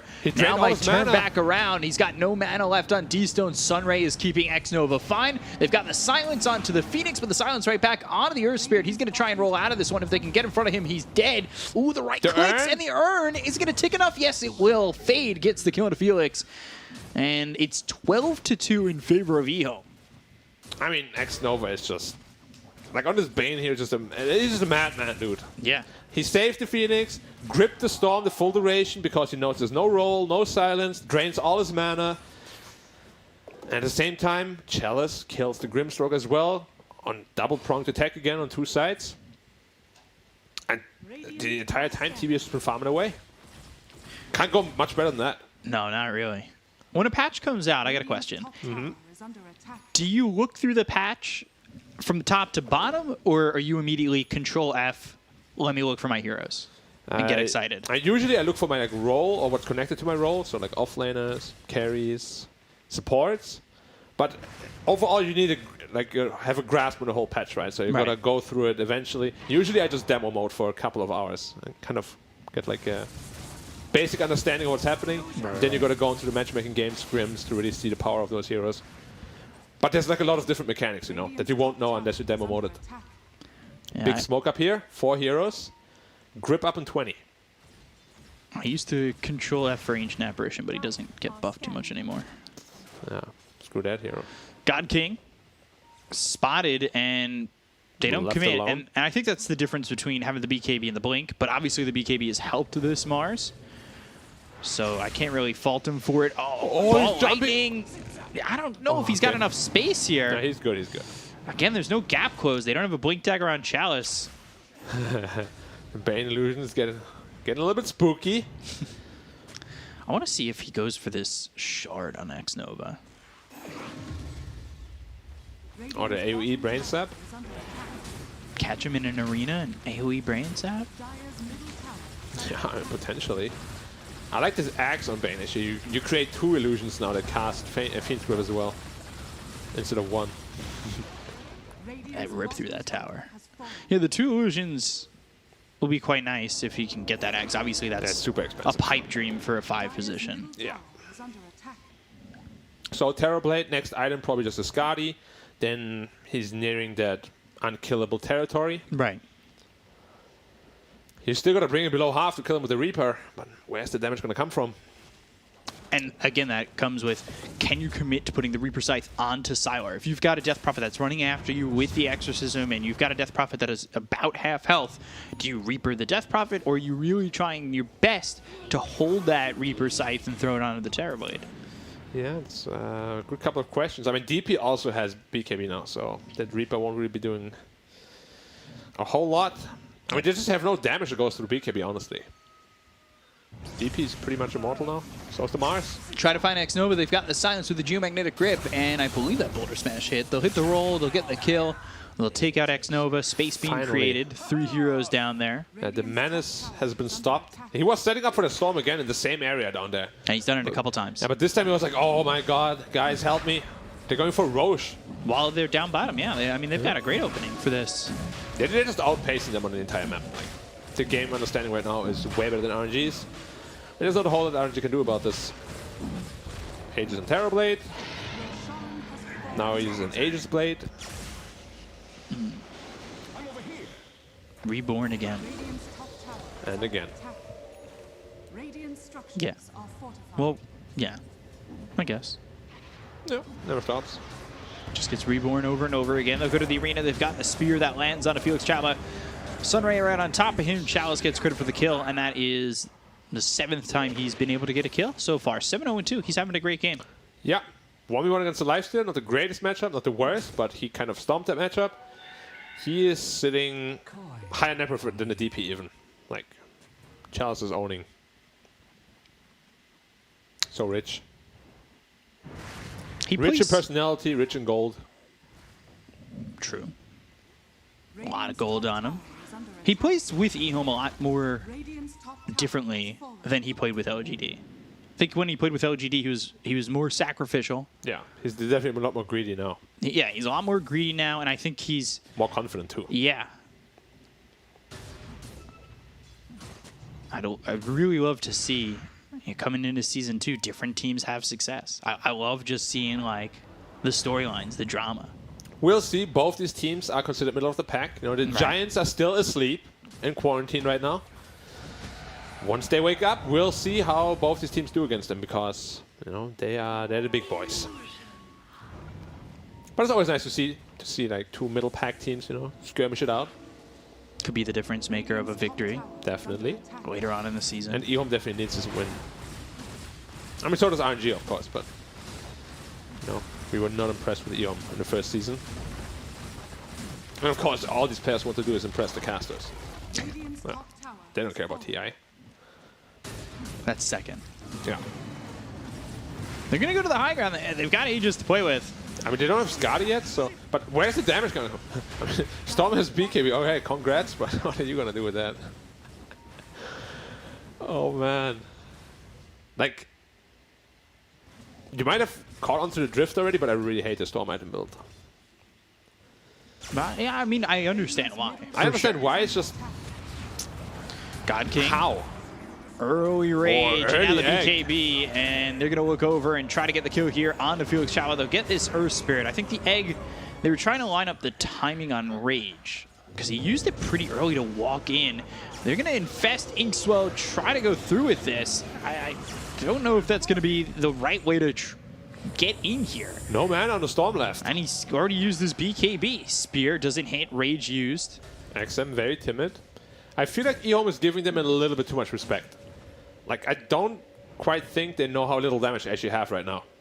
Because none of them itemized for any damage. Like, Necro is full survivability. So Storm. Lifesteal, I guess, a little bit. Oh, he's going straight into the Satanic after the Sage. Alright. Feeling the lifesteal. It's TB Scotty. It's still, I would say, like, I like the way eHome have played this game, but watching that last fight there, too, it's like two teams that are still a little bit sloppy with what they're doing, and maybe eHome's not all the way confident if they're not putting it all together. I don't think they know how much ahead they are right now. Yeah. Because if they did, like, they would have definitely fought that. Now, double damage Terrorblade. He's just going to destroy his tower in no time. 100 damage per hit. Of course, 2,500 health. How much hits is that? A lot. 25. Okay. Thank you. And now Meta. All right. What do you got, guys? What do you got? How do you defend this tower? They got to have something because they're still working with the Aegis and then not going to go down anytime soon. Double damage, Metamorphosis, Sunray. You have to try and get in here, and they're going to use that Sunray. They've got the Vortex, but the Nightmare should keep TB healthy enough. They still pop the Aegis. He holds the Sunder. Now they still have to Reaper as well. Does RNG want to go in on this? They have the silence. They have the damage. Oh, yeah, they do. Sylar left alone on that. A little bit surprising that they started to run away and leaving their TV. I mean, he allowed that Aegis to just get popped so easily. It'll be the only one that they lose, but that's a big one because that holds the high ground. They did get the tier 3, but the racks are still there.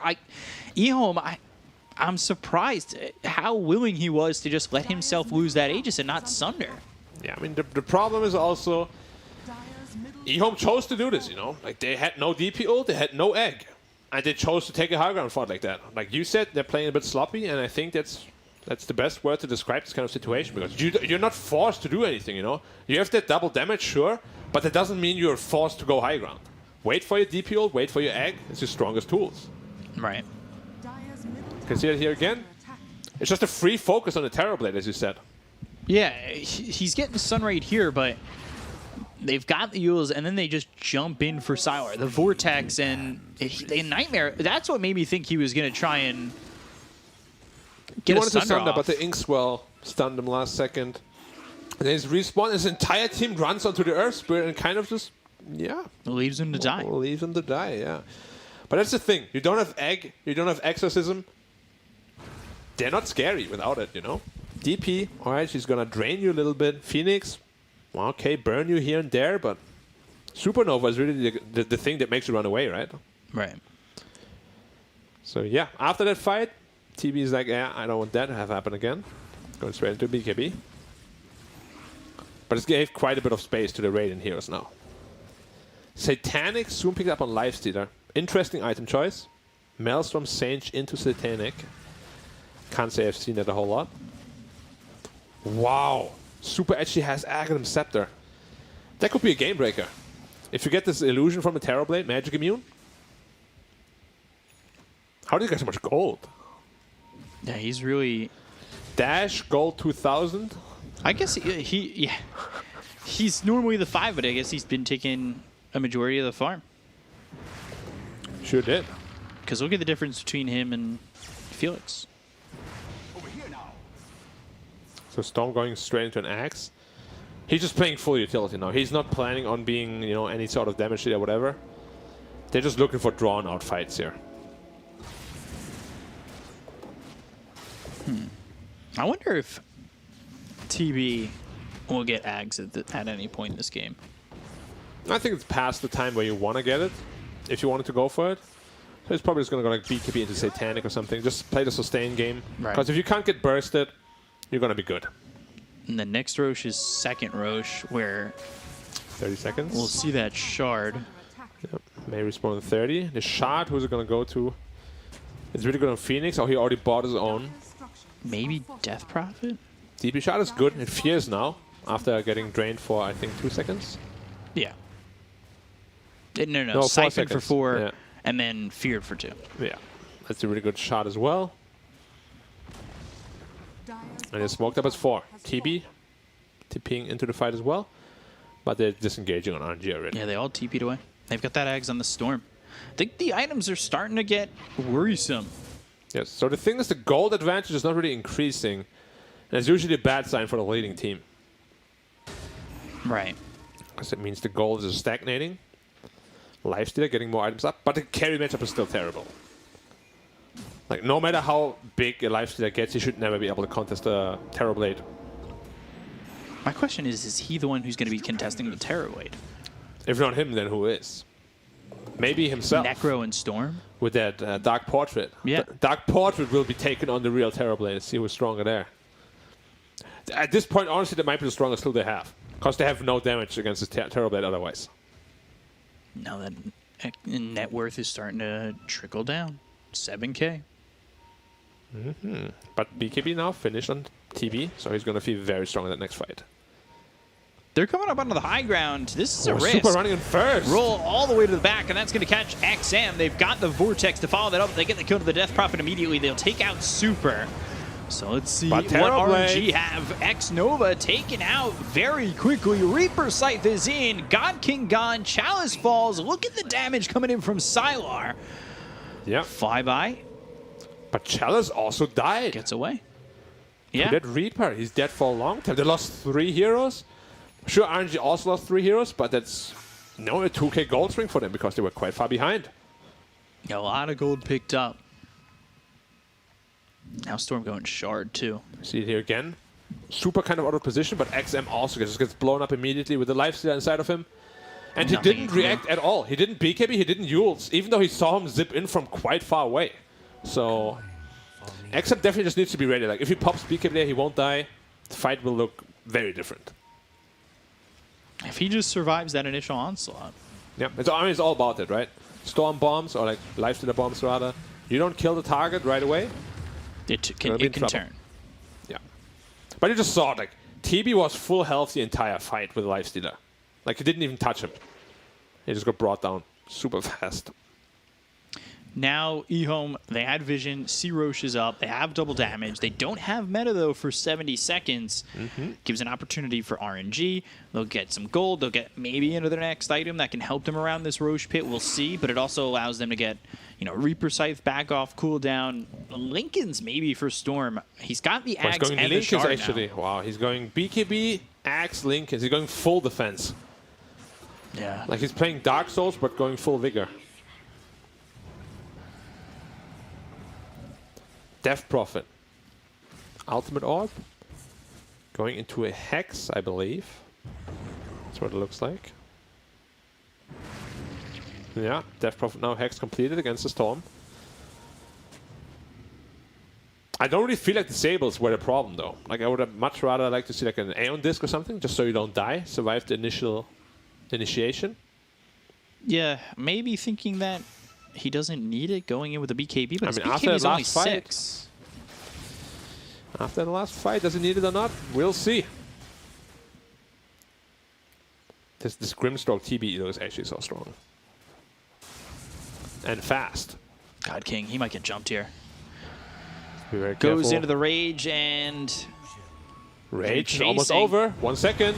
Oh, good disengage here. Much smart. needed. Yeah. Smart play. Otherwise, he's going to die. But now no Infest. That means no Infest Bomb for the next 40 seconds. That could allow eHome to go into the pit and take this Roche. Yep. Now has AC on the Mars. Further adding up to the physical damage of the Terrorblade. Good support item here. Actually, I say there's no Infest Bomb. He's stayed invested in this Earth Spirit. Yep, he did. And he has smoked up as 5. Now 4. Now 3.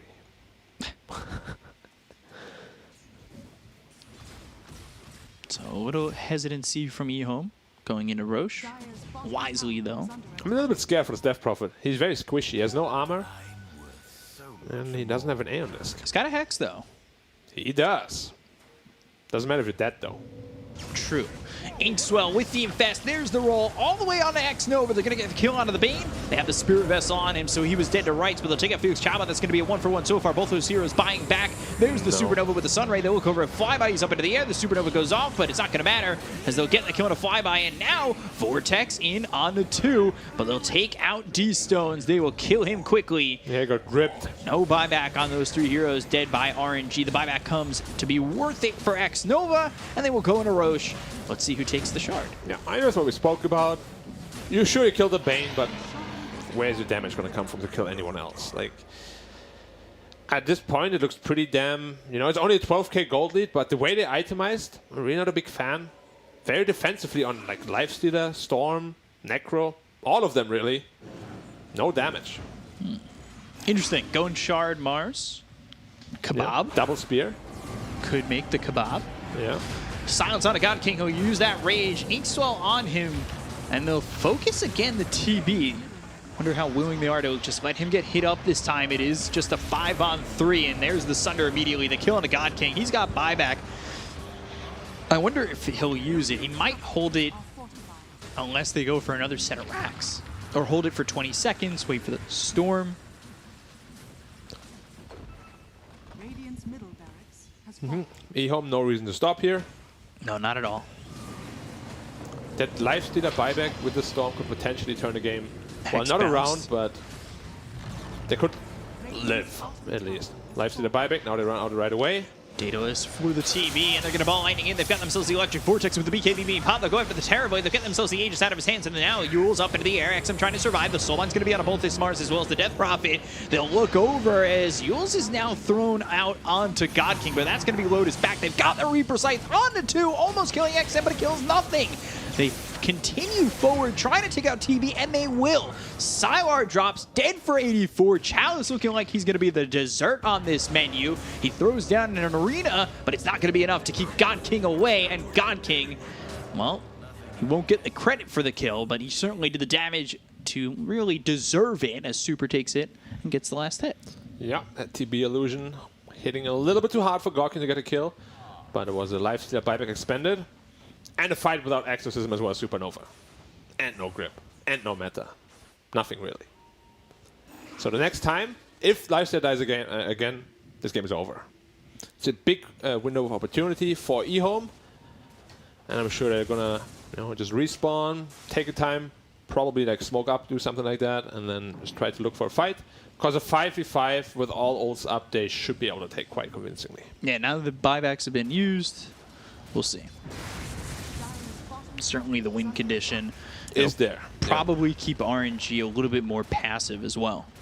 Yeah. And I guess that becomes the question.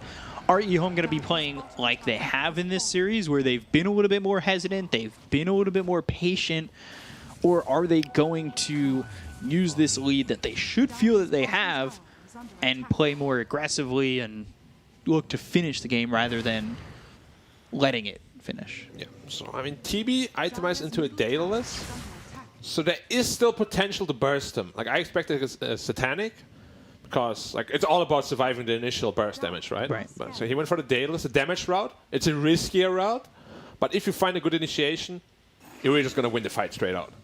It's just, as I said, the scary part is he can get bursted. So maybe eHome will be a little bit more passive, but they should know they're still quite far ahead. I'd be disappointed if they waited all this time for Roche. Yeah, I mean, if they just give time for Lifestealer, to get maybe one more item, get the buyback back, he can become a problem. Right now, he's not because he can't fight a Terrorblade, but he gets 1 or 2 more items. Could be dangerous. He will be able to fight him. And they've been able to kill the TB. It's not just that, He's not unkillable. It's honestly the Storm. The control. The Vortex has been there. The disruption in these fights has been pretty massive. I mean, the Vortex is, since he's picked up the Ags, I think has been on more than one hero about every single time. Yep. He's really disrupting quite a bit. I think I underestimated a little bit how much damage his Dark Portrait deals. So much damage. Yeah, like Terrorblade actually just died to himself. Well, he got it, I believe, with the Soulbind, I want to say. So he had got 2 of them. heroes. Oh, Timeless Relic. For the Storm, of course, why not? Can you pass? Wait, can you pass that over? You don't want to, though. No, he right? needs it. Yeah. You get the 25% additional duration on the pole. Does it give duration on the Dark Portrait? No. Only on debuffs. But yeah, Storm like now has like a mini black hole basically on like 15 seconds cooldown. Could you imagine though? 25% more on Dark Portrait. It should just outright buff spells by 25%. You know.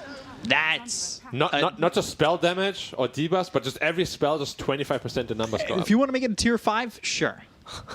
I don't think tier 4. That would be so funny though. Like some spells would be like Metamorphosis suddenly gives like way more range. Ooh, both of them got it. Mm-hmm. That would be a good tier 5 item though. Who's the spell person going to go to? Alright, DP has it. But then the Timeless Relic who's going to go to? Phoenix? That's boring. Bane. That grip will never end. With the status resistance reduction from your Q, as well as the... Wait, it still gives status resistance, right? Let me see. Ooh, Yule stopping the TP. Flyby's been caught. Lotus, Arena, and the Aeon Disc gets popped. This is not good for Flyby.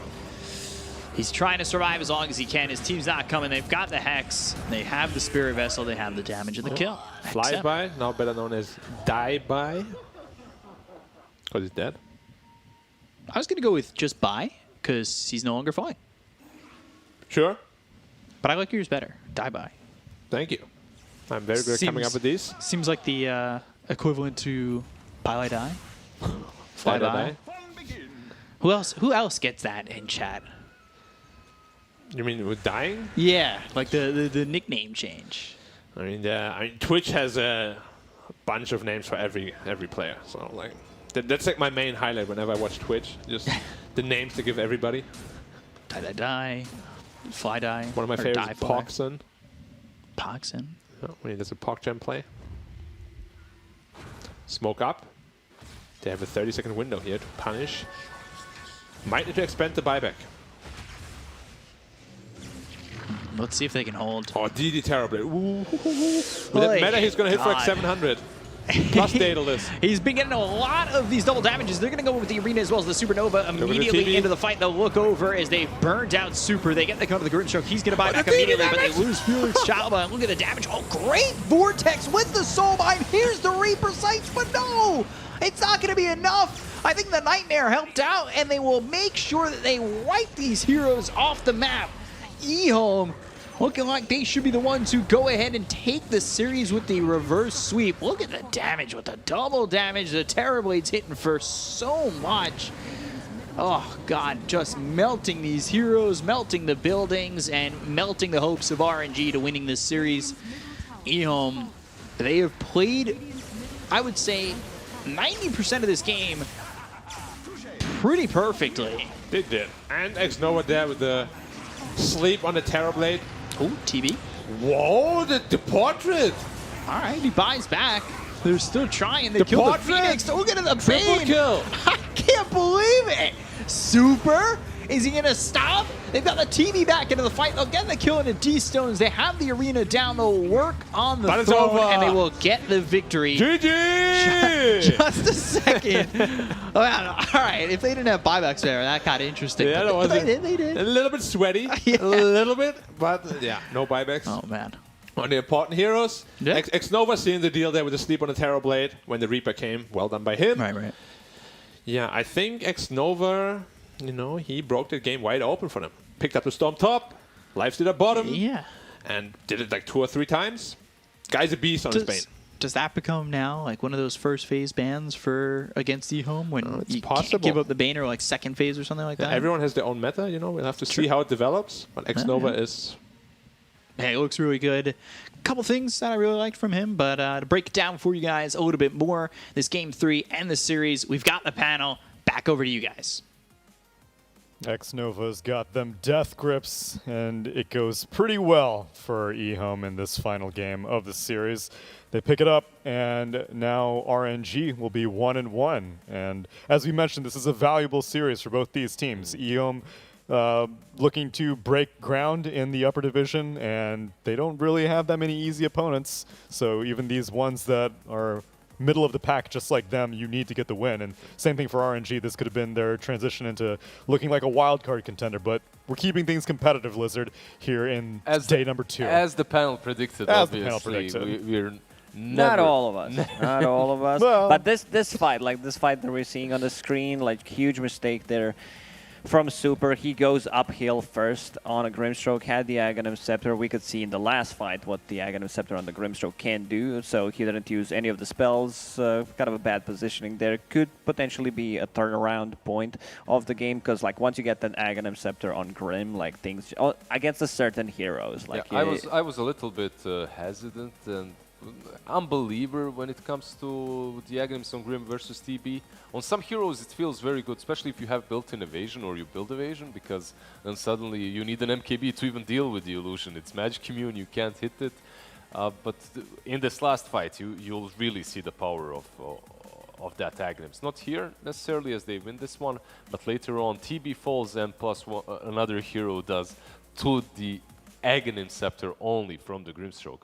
Overall, I really like the way eHome set up the game from the two supports, from the Phoenix and Bane, the way they were working together across the map, not only in these team fights in which Xnova was breaking sites and whatnot. I love to look at the movements of the game, and you could see the Bane and Phoenix setting up ganks together on the top lane, or just moving and hiding in the fog, not necessarily farming the map, taking space, but just waiting patiently until the fight comes to them. And that's how you have to play the Bane, really. Yeah, he still in the end he has a Quelling Blade on his Bane. He set up so many kills from the trees, just you know, cutting the certain trees. You don't expect him to come that way. Setting up a vision on the lanes, setting up the kills on the Storm Spirit.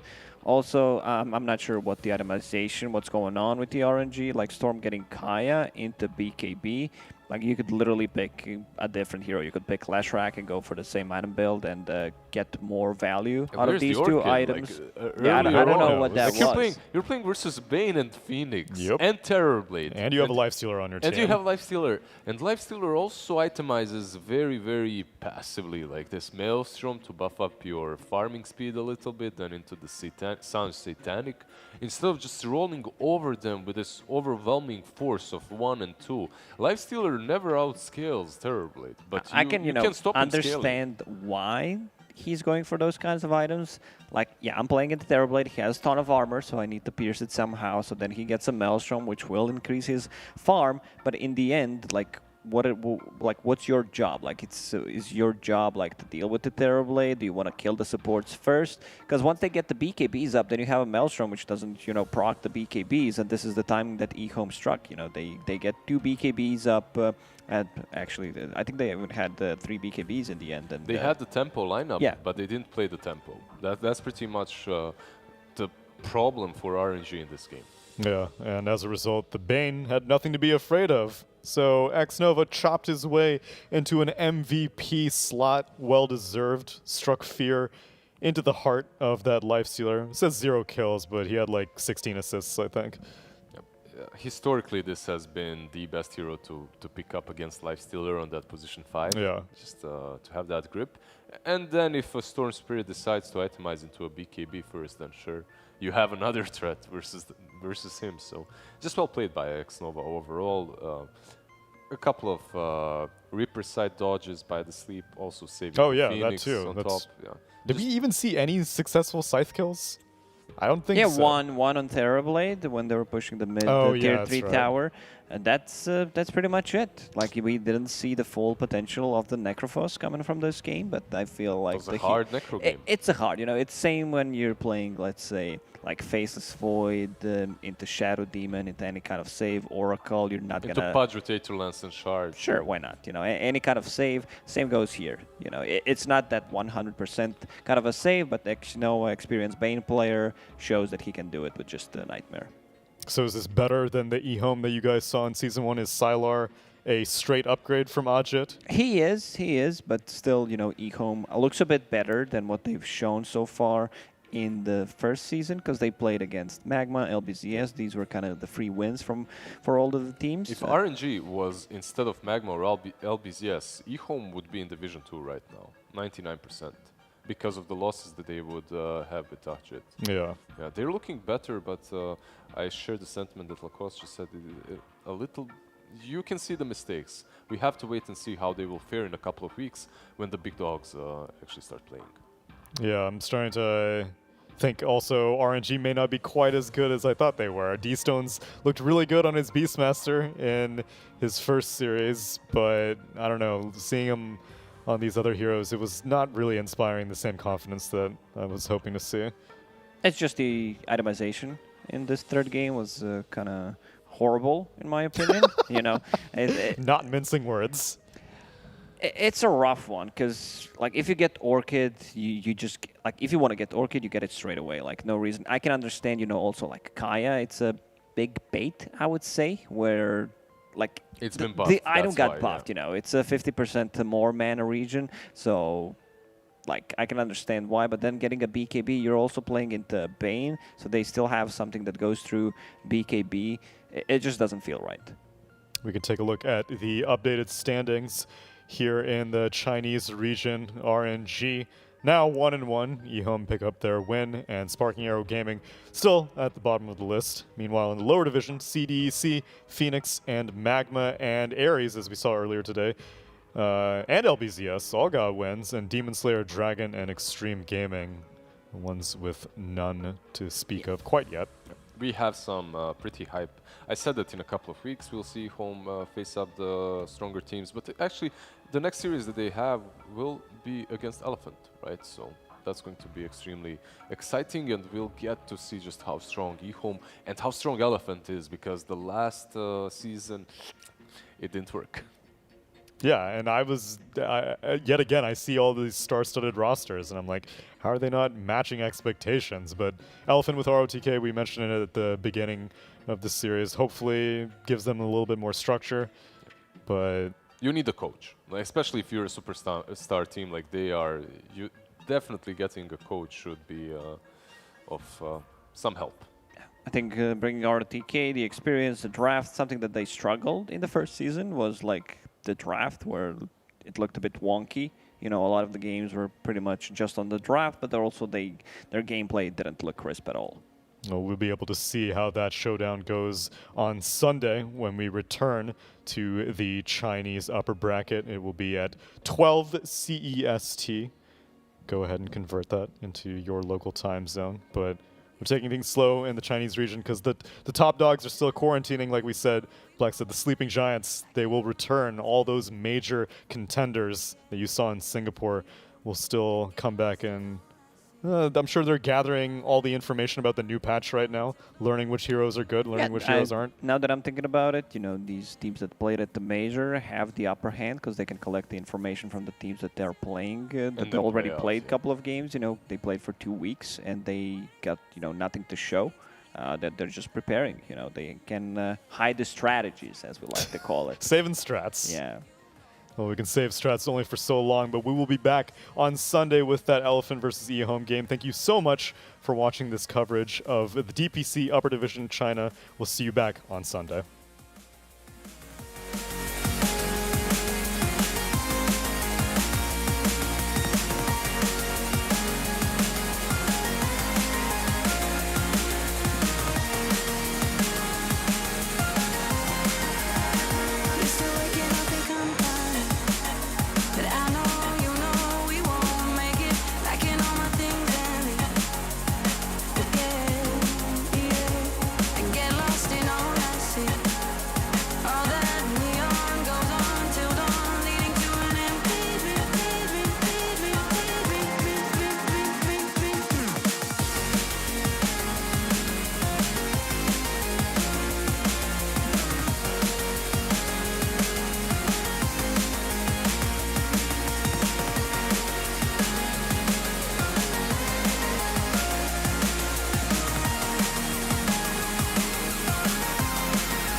Tried to work this out before, but now I'm stronger.